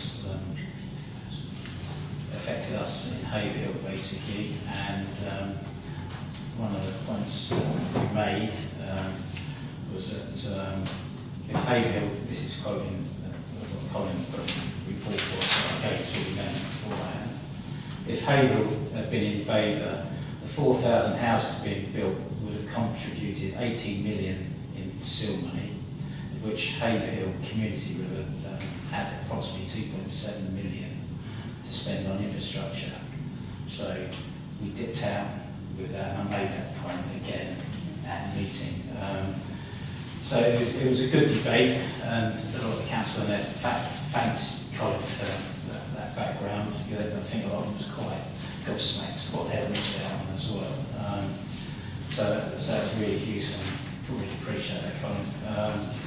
Yeah, one of the other things is that the officers seem very happy with the existing Section 106 for some strange reason, other than it seemed to be that they could tell us what we were having, and I made that point again that there had been very little consultation over the years with local councils, local members about actually what they wanted, and it was always a top-down arrangement, which and to be fair, another point that Colin brought from this was that if we had a neighbourhood plan, we would have had actually 25%, so that would have made that to, it's just shocking really, all the things that could have gone and we could have done in this town, if we'd had that money. It's just, really unfortunate. So anyway, I think the officers got the message by the end of the meeting, and they can take it that way, and hopefully, obviously, West Suffolk is going to be no more in its present form as a district council shortly, so hopefully it gets carried into whatever interseed does come forward, which I hope is a 3 unitary Suffolk. Also brought up HMOs again at that meeting, as well as Councillor Martin has done some really good work, so we're both pushing around, get more information around HMO provision, and it's sort of come to the sort of conclusion, me and Andrew, is that I don't think they've got a real idea of how many HMOs there are in the town, and they've got no process to actually identify where HMOs are, other than if they get reported or the police get involved, or they actually apply if it's going to be more than 4 people, etc. So we bring that forward. We've got a Teams meeting with all the officers involved. Andrew has kindly gave a huge list of questions in already, which we're waiting for the answers back. So we're on sort of top of that. Hopefully we have some answers around that, because something I'm very keen on Andrew is, and I know Mary's as well, and other councillors. So hopefully we'll start getting some real-time information back on what's happening with HMOs, because I think it's going to get potentially get worse moving forward. Councillor, thank you for that. And it's actually nice to get quite detailed feedback as well as to what's going on, and can continue. Councillor Brown. But I'm going to go on the. Yeah, you're a bit more just one at the end. I don't want to make a point because time's getting on, but HMOs I was heavily involved in. They don't know housing just have no idea what's going on. Seals and S106, I fought hard during the master plan, not the master plan, the local plan thing. I have not found it in the local plan at all. The fact that officers were all, yeah, we'll do it. But come the day, they didn't put it in, even though members wanted it in. Unfortunately, there was a change of administration, change of personnel, and none of the new people who went on there, as I understand, didn't force the issue. It would be too late for Haverhill anyway, unless, you know, if you start to get that stuff south of the bypass or something. And neighbourhood plans I've been chasing for a long time, but officers want to do what they want to do, and as you're quite right, the only reason, and I have been told this by a couple of officers over there, is we decide what we're going to, how much money we want from the S106, and we will decide how we spend it, not councillors or local residents. So, you know, I don't know. But, even with the new administration, I won't have any confidence in it. So, okay, thank you. Well, they were forcibly told, you know, and I think they got the message, you know, moving forward by the end of the meeting that, you know, something we can, and we will be on top of. Yeah, but we've been doing that at ONS and gone to my house before, but, you know, they take no notice. Anything else on district? I say again, it's great if I could encourage somebody that's not on the district council to continue to get feedback, because it's really important for me to hear as well, and obviously people watching will then hear what's going on from the district. Okay, section E, town council matters to report. So we've already discussed the fact that there was a concern regarding cadets. And I did sort of suggest in our last meeting that if we haven't got things, then it would be quite nice to reflect on different groups, people potentially that are really committing things to Haverhill. I will mention them because I think it's worth, if we could send a letter, and people are happy to, going to the Kennington Central Gentleman's Breakfast. I mean, there's a good 30 or so people there, and I think based on certain training, I think it is sort of supporting the idea of loneliness, and it's giving people a purpose, certainly once a month, and they're doing other things. I'd like us to just send a letter to say thanks to them for the work they're doing on a regular basis. I didn't get a photograph of them, unfortunately. But I think just to try and start the ball rolling of trying to say thank you to those that are contribute to the town, and I would encourage all town councillors, if we've got people that we'd like to send a note to, that we use this opportunity in the town council's matters report, that we use that to say thank you to them and send a letter. Yeah, I know it's Kennington, but all the councils. Well, we can't, because that's disrespectful to Kennington Parish Council.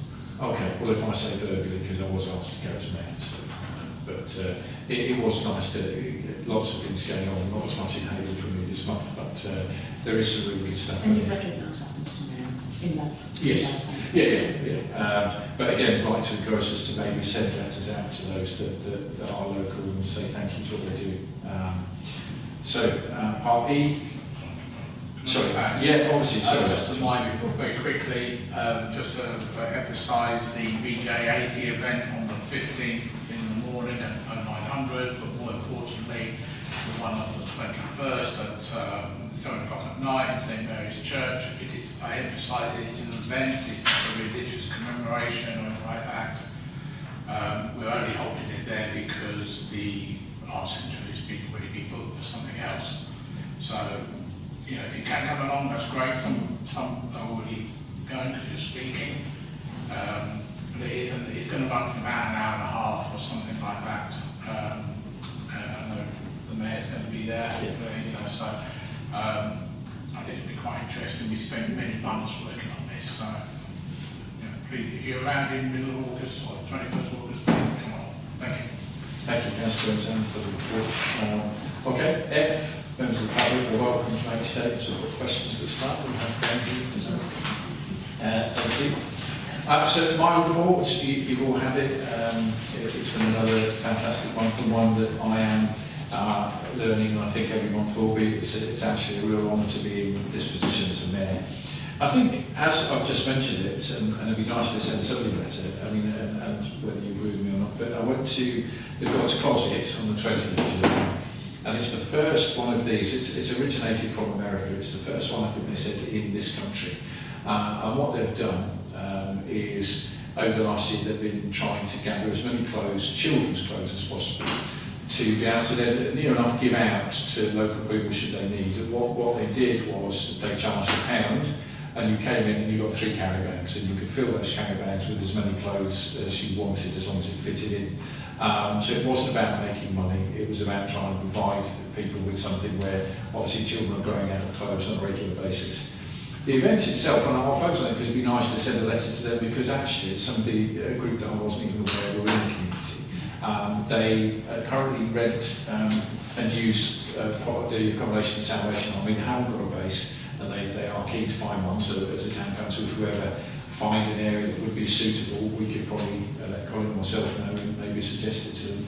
But they work really hard and they were making community members welcome. I mean, they did give me some food, but they was obviously well to anybody that came in, they were offering some food, drink and so forth. And it was just beautiful.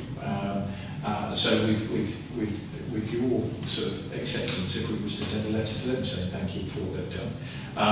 And as it's the first one, I think they had 25 members, people turn up from the public. And as you can see, the tables are full, but they had barrels full of stuff. So as soon as it was started empty at all, there was plenty of people there volunteering as part of the group, and they just filled up the spaces and made it sure it looked presentable.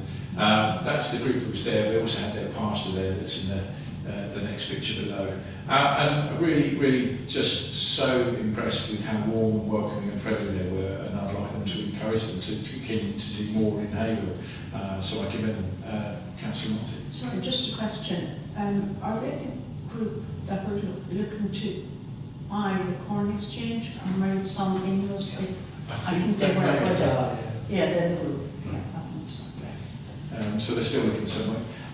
So anything else on my report? Obviously you saw my skills of trying to actually film a Spitfire flying past. As you can see, it was utter clear skies. And honestly, this was twice that I was trying to film it, and this was the second attempt, and that was about as good as I got. So I did include a picture of Spitfire, so I know what I look like. Councillor Brown. Yeah, a fantastic report. It did look like one of Councillor Burns' pictures there went to his school of photography. No, I really enjoyed reading that report, and the pictures were really helpful as well. So. And I apologise for some of the pictures, and I'm trying to put them on, they don't seem to, they're a bit distorted, they don't want me to resize them easily, so my skills are not great when it comes to that, but I'm very trying. So is there, and thank you, I appreciate it. Any other questions or comments on my report? Excellent, thank you very much. Right, so moving on to part 8, One Haverhill Partnership and A. Colin to report from the club regarding engagement event at St Mary's tomorrow. Well, Councillor Rose already mentioned it, of course, but yes, so you all know about this event. We have Councillor Cliff Waterman from West Suffolk talking about the 3 unitary council proposal, and we have Richard Rao, not wearing his West Suffolk hat, wearing the Suffolk County Council hat, talking about the One Suffolk proposal to have a single unitary authority covering all of Suffolk.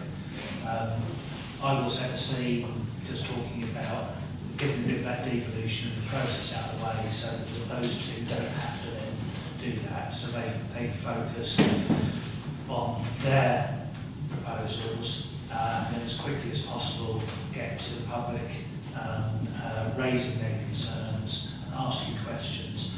And as Councillor Hannon mentioned, September is the date by which the business plans have to be completed.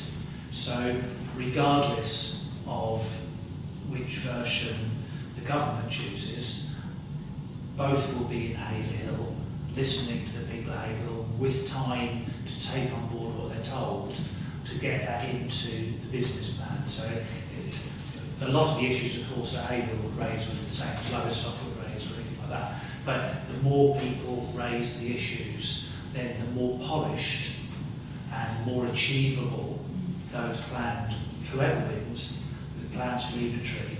What matters to the people of Haverhill is that those plans work. It doesn't really matter which one wins, it's whether they work or not for the people of Haverhill. And Councillor Creek? Yeah, well, it's obviously great that residents are able to find out what's potentially going to happen and be able to feed into the plan. I think we've got to remember though that Haverhill residents don't get a say at the end of the day. One of these ideas is going to be forced across the whole of Suffolk, whether residents think it's a good idea or not. Which is why it better be a good one. Councillor?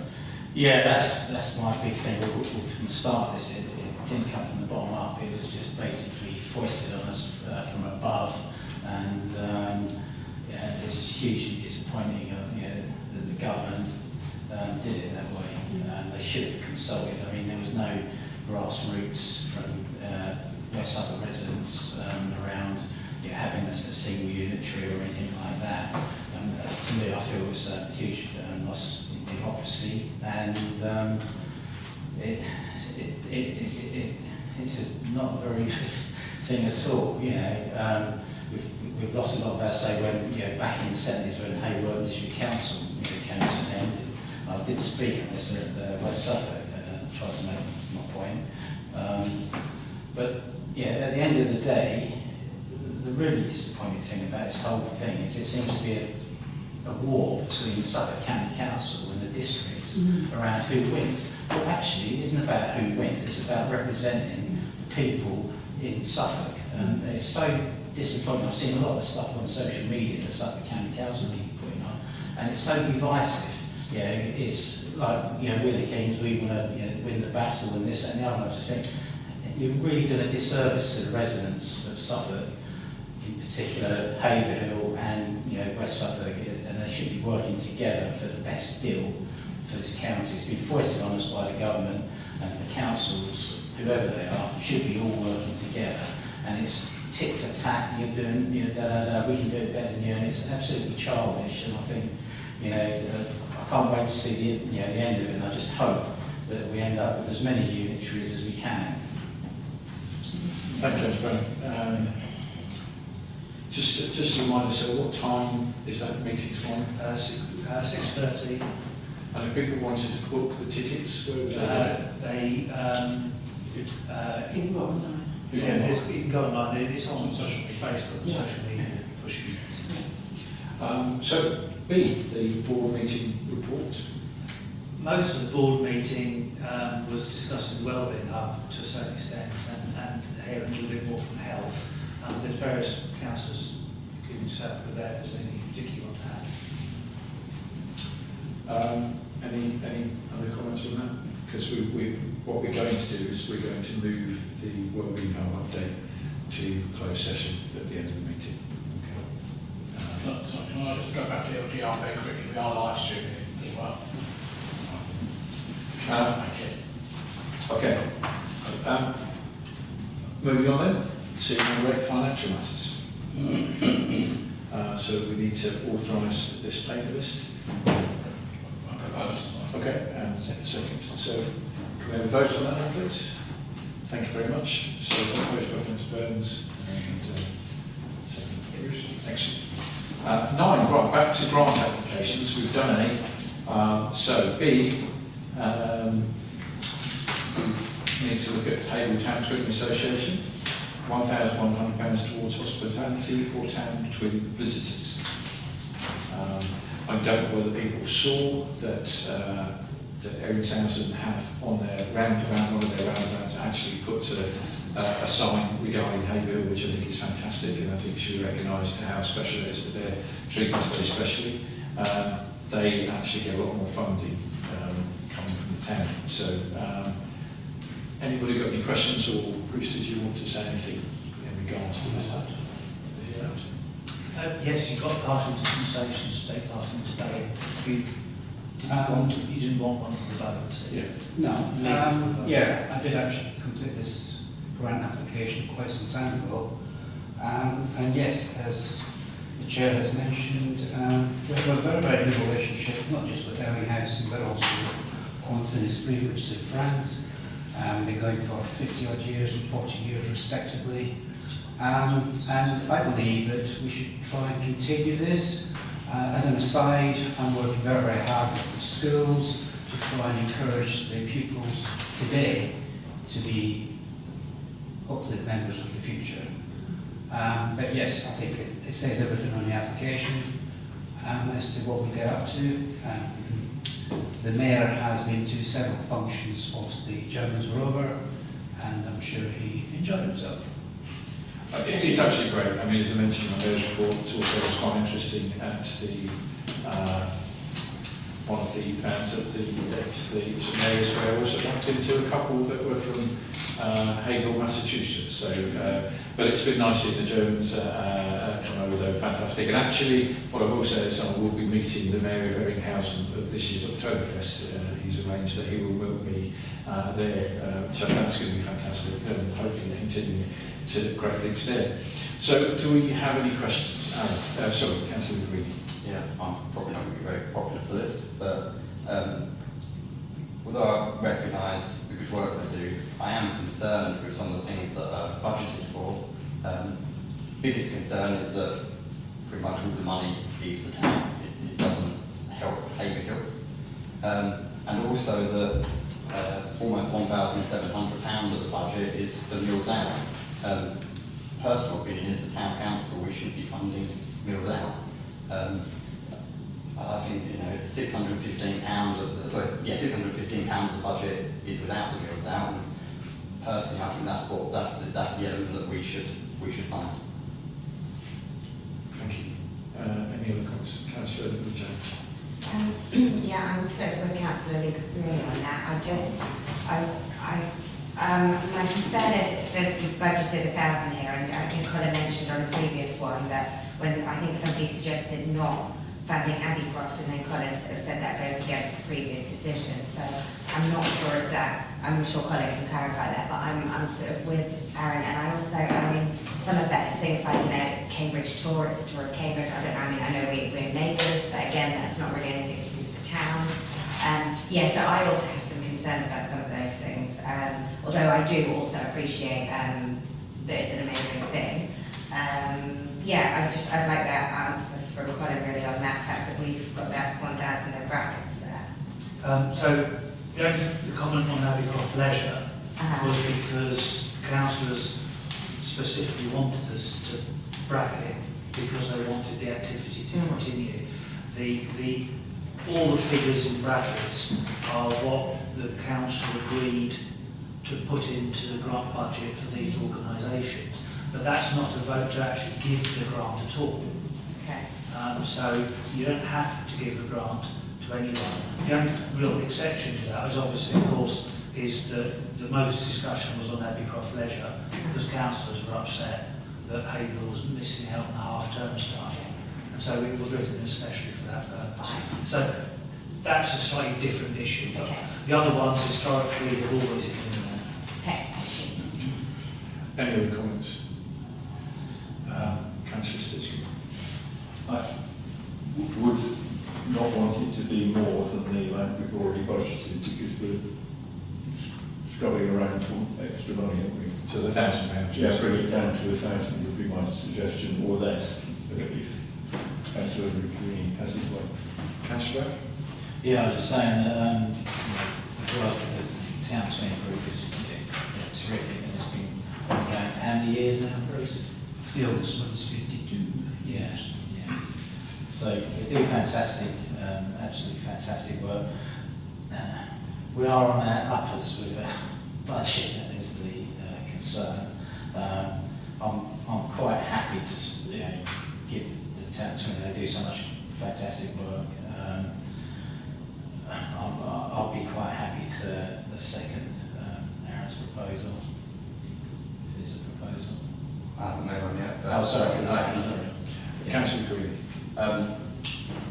Just to add a little bit of weekly way in the fact that that food, and they're also going to fund a coach. I propose that we fund £700. Right. Okay, I mean, I'll just add to my only bit is obviously because we've had some visits. I think it's a quite a difficult one because both France and Germany actually pay for the whole trip, but when we go there, as far as I know, you can correct me if I'm wrong, but when we go there, our visitors pay absolutely nothing. And I think the fact is we're not giving the same support. Now, I'm not saying, and in reference to what Councillor Green, I'm not saying we should, but in reference to that, what we are doing is comparing in any way, shape or form what they're offering to Haverhill residents when they go there. So if we're saying it's not going to Haverhill, but we are getting basically later on when people go and visit there. So there is some sort of return, and this has been happening for a long time. Obviously the 50 odd years. Councillor Green. Yeah, for me the biggest thing is just seeing so much money disappear. You know, going to Parker's Haven, quite a nice restaurant in Cambridge, £744. You know, if that money was staying in a Haverhill restaurant, you know, supporting our local economy, you know, to be honest, I'd be much happier. Yeah, I agree with that. Councillor Davis. Yeah, I take on board your comment. Do you remember that the lunches are for the German visitors? The Haverhill members pay for everything themselves.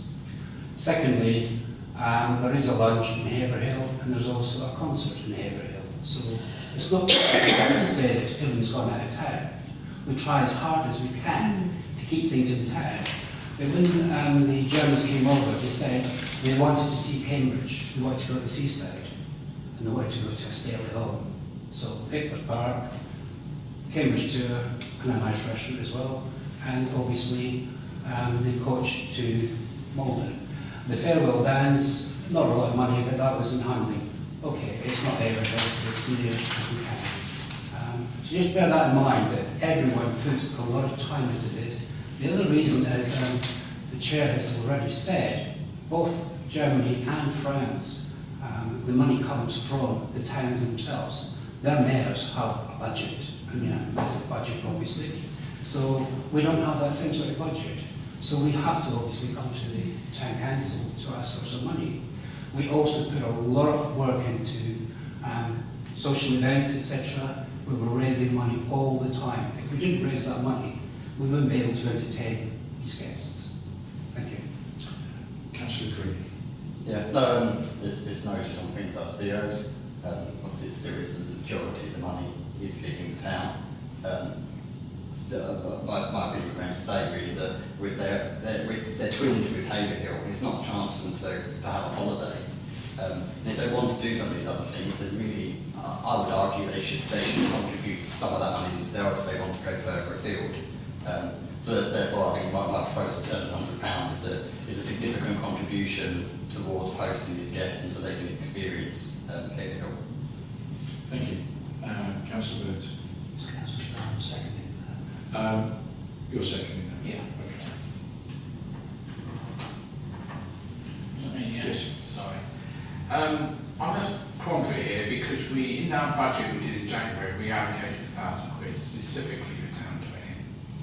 And I understand what you're saying about expenditure, but at the end of the day, we're not a tourist town. It's best friend in the world. There's not a lot to see here, actually, in the town itself. There's not a touristy nature. I don't think Aaron would agree with that. Well, but is there, they're here for 7 days, there's only so much you can see in a period of time. And I understand why they go, we're only 20 miles from Cambridge, why would you not want to go to see Cambridge or Bury or wherever else?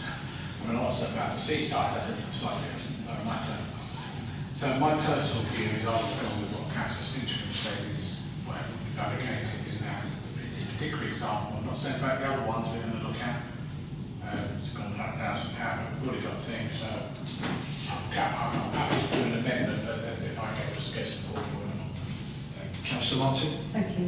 Having been hosted by Erin House and Ponton during my mayor years in Edinburgh, it was a fantastic occasion.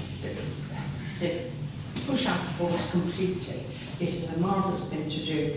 And I don't want us to be seen as penny pinching when it comes to when they come to our town. And I do think £1,000 isn't excessive.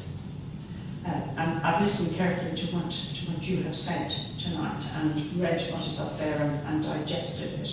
And they really do make you feel, when you go there, incredibly welcome. You're wined and dined, and it is a really great experience. And I don't want that when they come here, that we penny pinch, and I think £1,000 really is something we should be looking at, and that is fine. Can I ask, is that a council proposal? Well, I think we need to take a vote on that, the other one. Or do you want to propose an amendment? Yes, I would propose an amendment to that, that's £1,000. Okay, sorry, Councillor Green. That's fine. Yeah. So that's fine, are you accepting that amendment? Oh, is that what I thought you was asking if I wanted to speak. No, I put your hand down, I put your hand down. Yeah. I was going to speak separately, but... Yeah, that's fine. Yeah, no, I'm not saying you accept, I'm coming to you. Yeah, You okay. can speak. But don't you need to check if he's accepting the amendment? Yeah. Are you accepting the amendment first then? No. No. Thank you. Does he need a second? Am I going to second it? Okay. Thank you. Councillor Green. That's good. I didn't want to speak anymore anyway. Okay, right. Okay, so we've, I don't know, so we've got a vote on the amendment? Yeah. Or is it not two big proposals? No, it's voting on the amendment to amend the 700 to the That's 1,000. how I'm supposed to do that. That's first. Councillor Green is proposing giving a grant of £700, but amended to giving a grant of £1,000. So people have to vote on the amendment. If they think they should give a grant, but think it should be 700, then vote against the amendment. If you think you should give a grant, and it should be 1,000, vote in favour of the amendment, and then we'll vote on the original motion to give a grant second. Okay. So Councillor Jones, then we'll take Yes, the vote. sorry, I haven't made my decision yet because I can see both points of view. I just have a question. So, Councillor Davidson mentioned that sort of the other towns have this very big budget and everything. I'm just wondering, is that taxpayer money? Because my concern is that if they have a much bigger budget than us, for whatever reason, they can afford to push the boat out, whereas, we are being asked to spend taxpayer money on, them going out to lunch in Cambridge, etc. And I just want to clarify, sort of, where does their budget come from? The budget comes from, the mayor has the budget for the whole town. He or she controls the finances for the whole town, everything. Right, so it's, okay. And are they just very wealthy towns compared to Haverhill? No. That's why they're aligned with our towns, Okay. because they're similar in Fine. some. Okay. I'm going to come to Councillor Brown, and then we really need to sort of make a decision and move on because we're nearly at 9 o'clock. So, Councillor Brown? Yeah, well, I was going to say, it is a totally different system in most European countries. The mayors of the town do have a huge amount of powers, and they get a much bigger budget. Yeah, unfortunately, we're not in that situation. Okay. So, in terms, you finished there, sorry, Councillor? Yes. So, in terms of, we've got a proposal of giving a grant. The amendment to that is that we give them the full grant of £1,000 that was originally proposed. We've had a proposal second. Can we take a vote on that, please? Those in favour of that? £1,000. £1,000. 1, 2, 3. Those against? 1, 2, 3. Mr. Mayor, I mean, this is where Okay, I'm also against. you're also against. Okay. Make it easier. So, I can decide. so the amendment hasn't been so £700. Can we have a vote on that then, please? Those in favour of that? Okay, thank you. So then I can that's £700. Okay. Right, so now we've done the local history museum. We're on to Abbey Croft's Leisure, who they're, so just to clarify, they're asking for 7366 94. okay, 73694. Any comments, Councillor Jones? And as Connor mentioned, we did have a long discussion about this, and it is obviously to provide that really important, I think the word, the activities, the opportunity during holidays for kids who really need it. And I think, as we've already discussed and voted on this, and they're actually asking for less than the amount that we have put aside, I would like to just go ahead and propose that we offer that 7.3, whatever it is. Yeah, that's the one. Is that to comment or to second? Second. To second, okay. Councillor Burns. Yeah, I don't agree with that personally, because they've also applied for other funding worth £16,274, which would pay for this double. I'm not saying they're going to get it, but a bit like the earlier one we had is, yes, we have to allocate it because that's based on previous cost, but the only thing that they are providing as a massive housing association is actually nothing, because it's all external funding, and they haven't gone to, other than Haverhill housing, they haven't gone to anybody else other than on that list. So I'd be tempted to say, yes, give them something at this stage, but if this is going into May next year, which is next year's financial year as well, so I'd be tempted to say, yes, we'll do like the end for the rest of this year, and come back later in the year for once they know how much money they've got coming in. So, Councillor Green. I forgot. I had you down first, so I'll only put your hand up first. Yeah, all I was going to say, I'm sure Mark will, I don't know, we did discuss this at length before at council, and we agreed to budget for it. So we kind of we had the debate. I kind of feel like did we tell them that we were putting in the budget or? I feel like we might have said to them that we weren't. I think you probably did tell them that we had put it in the budget. So I think that's the thing. We said we. It's in the minutes of the meeting. Yeah, I feel like we told them last time we weren't going to give them the funds at the time, but we were going to budget for it in our next financial year. So it feels a bit mean to then kind of almost move the goalposts again. Councillor Yeah, John, sorry, Councillor Burns, that 16,000 they've applied for, is that specifically for this, for the Explore Outdoor? Yeah, it's in paper number 10 Yeah, on sorry, the I didn't. application. And yes, didn't one know part exactly. of it is potentially for elsewhere.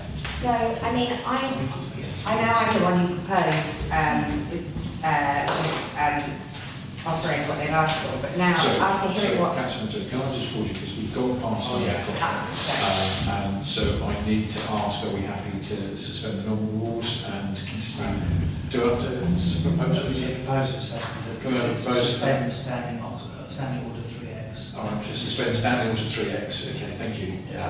All right, thank you. And Councillor Jones to second that. So, those in favour? Excellent, thank you very much. I'm going to take a comfort break. Okay. So, can I say that we will be back here at 10 past and just 5 now? Well, Frank. You're still quorate. Okay. But does anybody else want to come to breaks? I wouldn't mind one, maybe we could just... Right, we're still caught. If you want to go there, let's go. No, but I'll wait, fine. I'll finish what I was saying, shall I? Can I? Thank you. Okay, so I know I'm the one who proposed, but now, after hearing what Councillor Burns said, I'm just wondering, I'm not suggesting removing it from the budget, you know, I agree with Councillor Luccarini, we budgeted for it, and we should keep that in the budget for if they need it, but it may be worth deferring this or giving them a certain amount now, depending on how soon they need it. Because if they are going to get 16,000, then why are we going to, use our budget on it? Okay, yeah. So basically, if John wants to make an amendment to my proposal, I will happily accept it. Councillor Brown. Yeah, 100% what John Laura said. Let's not commit all that money straight away. Hopefully they can get some money from other sources. They are pretty good again. If I remember rightly, we had discussed the fact that we were hoping they would go and find other funding in a previous meeting. So whether they have, I don't know. But I know we did. I'm pretty sure they did ask you Dates to. on there when they expect to find out. Okay, so in terms of where we are at, Councillor Burns, do you want to make it? Well, adding up the October half-term figures, that comes to 2687. If you want to go to the following year, 2000, 30,387. Ignoring the May, that's in next year's budget, 16, 17, 1, and that's 6,074. That's for the rest of the financial year. I mean, one thing I would say also, I was a bit surprised that we have seen the report previously that they book a load of people on the thing, a lot of people don't turn up. Yeah. But I think we still give them the money. You know, do we ever get a refund? Probably not. There's an email from them on those points. Last year there was concern about no-shows on the day, and we will always attempt to contact data for remind attendees. We do keep a reserve list. In addition, as from this holiday, we've extended the booking to 6 families rather than 5 per session to allow for potential no-shows. If all 6 turn up, then the leaders' food they can use to cook on the day. Otherwise, they'll be in the right numbers. We'll then have some supermarket vouchers available to cover the cost of taking home food boxes. So this will allow us to get more families. So they have taken steps to try and make sure they get over the no-shows. Okay, come back. But the important one on there is actually number 1. If we receive funding from elsewhere, we will use that first, not call on council funding. Okay, so on that basis, that when did they say they will know? Did they say when?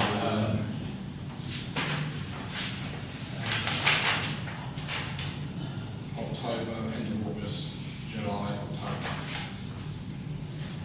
Sorry, So everything should be in by end of October. so, okay. Councillor James. Thank you. Yeah, if Councillor Burns doesn't want to make an amendment, I would like to suggest an amendment to my own proposal, if that's okay. But my suggestion would be to, for now, only fund them for the October half term, and then revisit this at the next meeting to see if they found additional funding, or perhaps in the October meeting. Councillor Burns, would you mind telling me what was the October figure, if we're just looking at... Rounded up, Yeah. is 2,688. Okay, so I propose for now 2688, and then we see where they go with their other funding sources, and we keep the rest in the budget. So we're not saying they can't have it; we're just saying we'll give it. Yeah. Councillor Coon. Yeah, I'm happy to continue to second. Thank you. Okay, so on that proposal, can we have a vote on, so this particular point we're saying that we will let them have 2,688, the budget will still be kept, and if they need it, we will be happy to provide that to them at a later date. So can we have a vote on that then, please? Further consideration. Oh, for further consideration, yeah, thank you. Okay, thank you very much.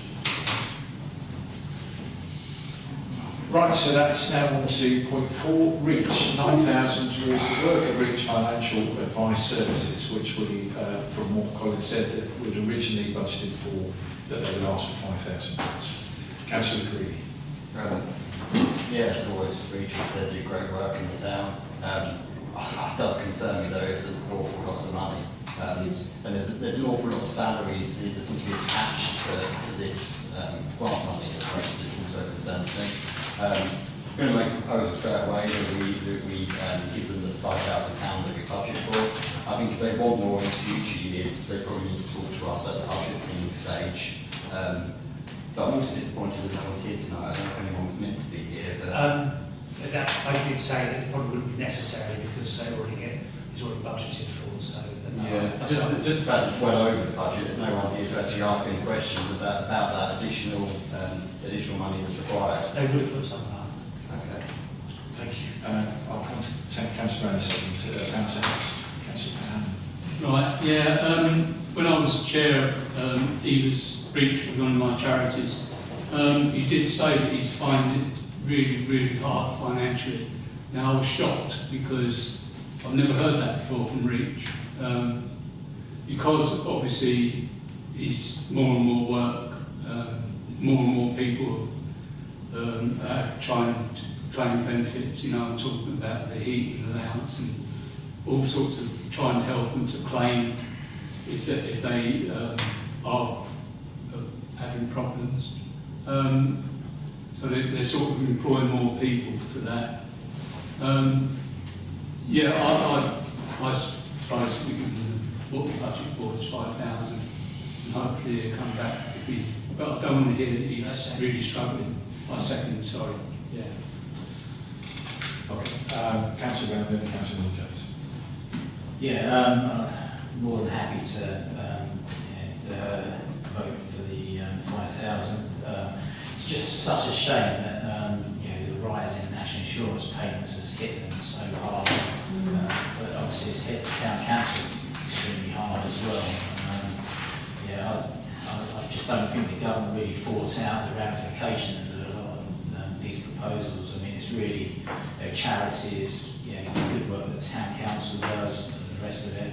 I just hope that 5,000 is enough, and I'm sure we've got the contact lines with Henry and that if it isn't, and but say 5,000, we always give 5,000, and I really appreciate the fantastic work that Reach and the volunteers at their will do. It's great for the town.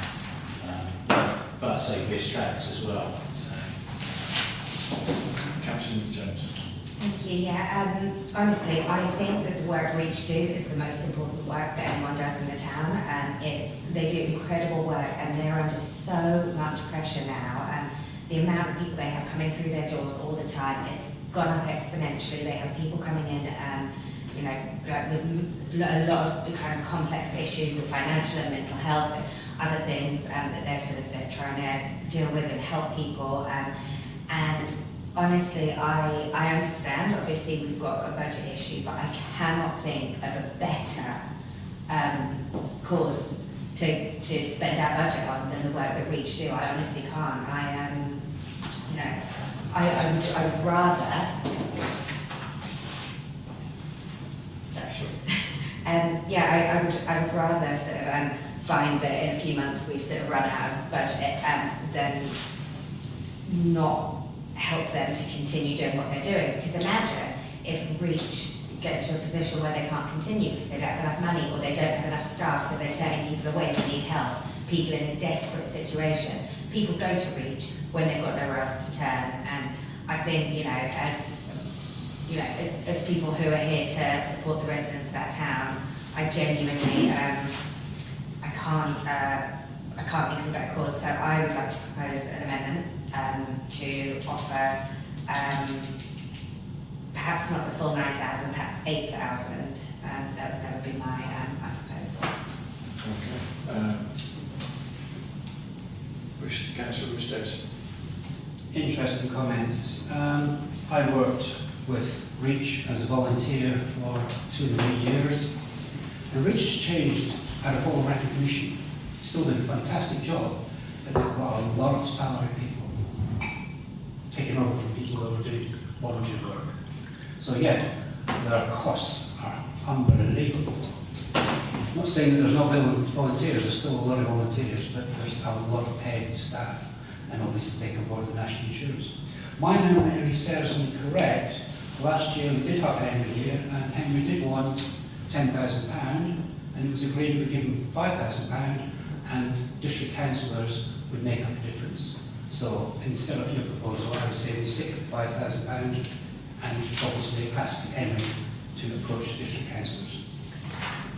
Okay, is that a proposal? Yeah, an amendment to the amendment? It's just simply arguing against. So all we're after is a second for Councillor Jones, if anyone wants to second it. If nobody wants to second it, then that falls away. Okay, we have a second for Councillor Jones. It's not a second, I was just going to... Okay, no, it's fine. So unfortunately... Second it? Not allowed to. No, you can if you want. I think I'm not going to at this stage. I mean, I have got my own thoughts, but I'll let Councillor Brown, we've got Councillor Cooney and then Councillor Burns. I'll come back to you. Sure. I really hear what you say, Laura, and I really agree with what you say. But I say the budget thing, and I did say around the safety net, is if we've got those lines of communication with Henry, if it really does get to the stage, ask him to come back, I'm sure that we can find something from somewhere to do it. But I'd rather just stick with the 5,000. I wish we had a lot more money, we could give them a lot more, but we just, you know, I'm just worried about other groups coming forward that are really deserving as well. And I really hate to say we haven't got anything left, you know, at this stage. So I would just say, can we stick with the 5,000? Make sure we've got those lines of communication there to say that if it really does get tight, please come back. Now, I'm conscious of time, and in terms of where we are, we have a proposal. I'm also very conscious that nobody's saying anything different regarding which are worthy, but it's more about the budget that we currently have. So I don't want the idea, the fact that we're not supporting them as a charity. Councillor Greeny, are we going to be able to move it forward in any particular? Have you got a proposal? All I wanted to say was that I think I proposed it last year when we reduced the amount, that we have the proposal, like Tony said, that if region needs more money, they come back to us. I think we made that perfectly clear to them. And I think Henry would probably be accepting of that, like he was last time round. But yeah, I think that's all. Councillor Yeah, very quickly, as mentioned, locality fund is £2,500 in the income stream. But I noticed apart from Taylor Wimpey, who just building the stuff over on the Arboretum, there's nothing from the other two major developers in town. Have they approached them? Who knows? So we have a proposal for the £5,000. I think we've also said very clearly we would encourage them if they needed it to come back. a second. Second. Oh, okay, did we not have a second? We have a second. Oh, I beg your pardon. the £5,000 proposed, Councillor Greeley, seconded Councillor Hammond. There's an amendment proposed by Councillor Jones, but nobody seconded it. If nobody's going to second it, that falls away, and then you can vote on the original. And I think the fact is they could perhaps put in another application based on what we're saying to try and get more money. So I think we'll go with this as a vote. Can we have a vote on the proposal for the £5,000? Thank you. Thanks very much. So we've got C. So we're now at general grant requests. Chorlton Community Centre, £1,000 towards improved security. Councillor Creaney and then Councillor Burns. Yeah, I'm not very keen on this one. It's spending money on a door, especially when in their budget they still have £6,700 left from their building extension fund. As far as I know, the extension's been completed, so that money's now left over. And they've also got money in here for general repairs. So I personally think they should fund this one themselves, and really we should be giving money to kind of more worthwhile causes. Thank you. Appreciate that. Councillor. Yeah, I was going to say that apart from what Councillor Greeley said, they've also got £52,000 in their reserves. And also, I think, yes, it might be from pure security. You can argue for one over the other, but if I remember rightly, the Clements door stuff we're doing is from a grant, isn't it? An external grant. Yes. Yeah. So if we can apply for a grant, why can't they apply for a grant from somewhere else? So I don't accept that. Councillor Greeley. Yes, but I'll propose then that we reduce this or reject this grant. I second that. Secondly, anything else on that then? Can we take a vote on that proposal, please? Get those four. Excellent, thank you very much. Okay, so we're now on to C part 2. Haverhill Hearing Club, £500 towards continuing training for BSL volunteer. Any comments on that? Councillor. They do fantastic work. I'm happy to propose that one. Second. I heard Councillor Martin, so we'll go with Councillor Martin, even though there was lots of people, so I appreciate everyone on that one. Can we have a vote on that then, please? Excellent, thank you very much. And then part 3, Home Start Suffolk, £3,000 to fund the extension of the work of a volunteer recruitment coordinator in West Suffolk to Haverhill. Any comments on that one? Councillor Creed. I've spoken a lot so far, but I'm not particularly keen on this one either. It seems like a lot of money to increase someone's hours without actually doing any work itself for the community. It's just to recruit volunteers. I think they're saying that they're going to hold 4 events in Haverhill, so £3,000 is going to equal 4 recruitment events, which, I don't know, I'm struggling to see this as good value for money.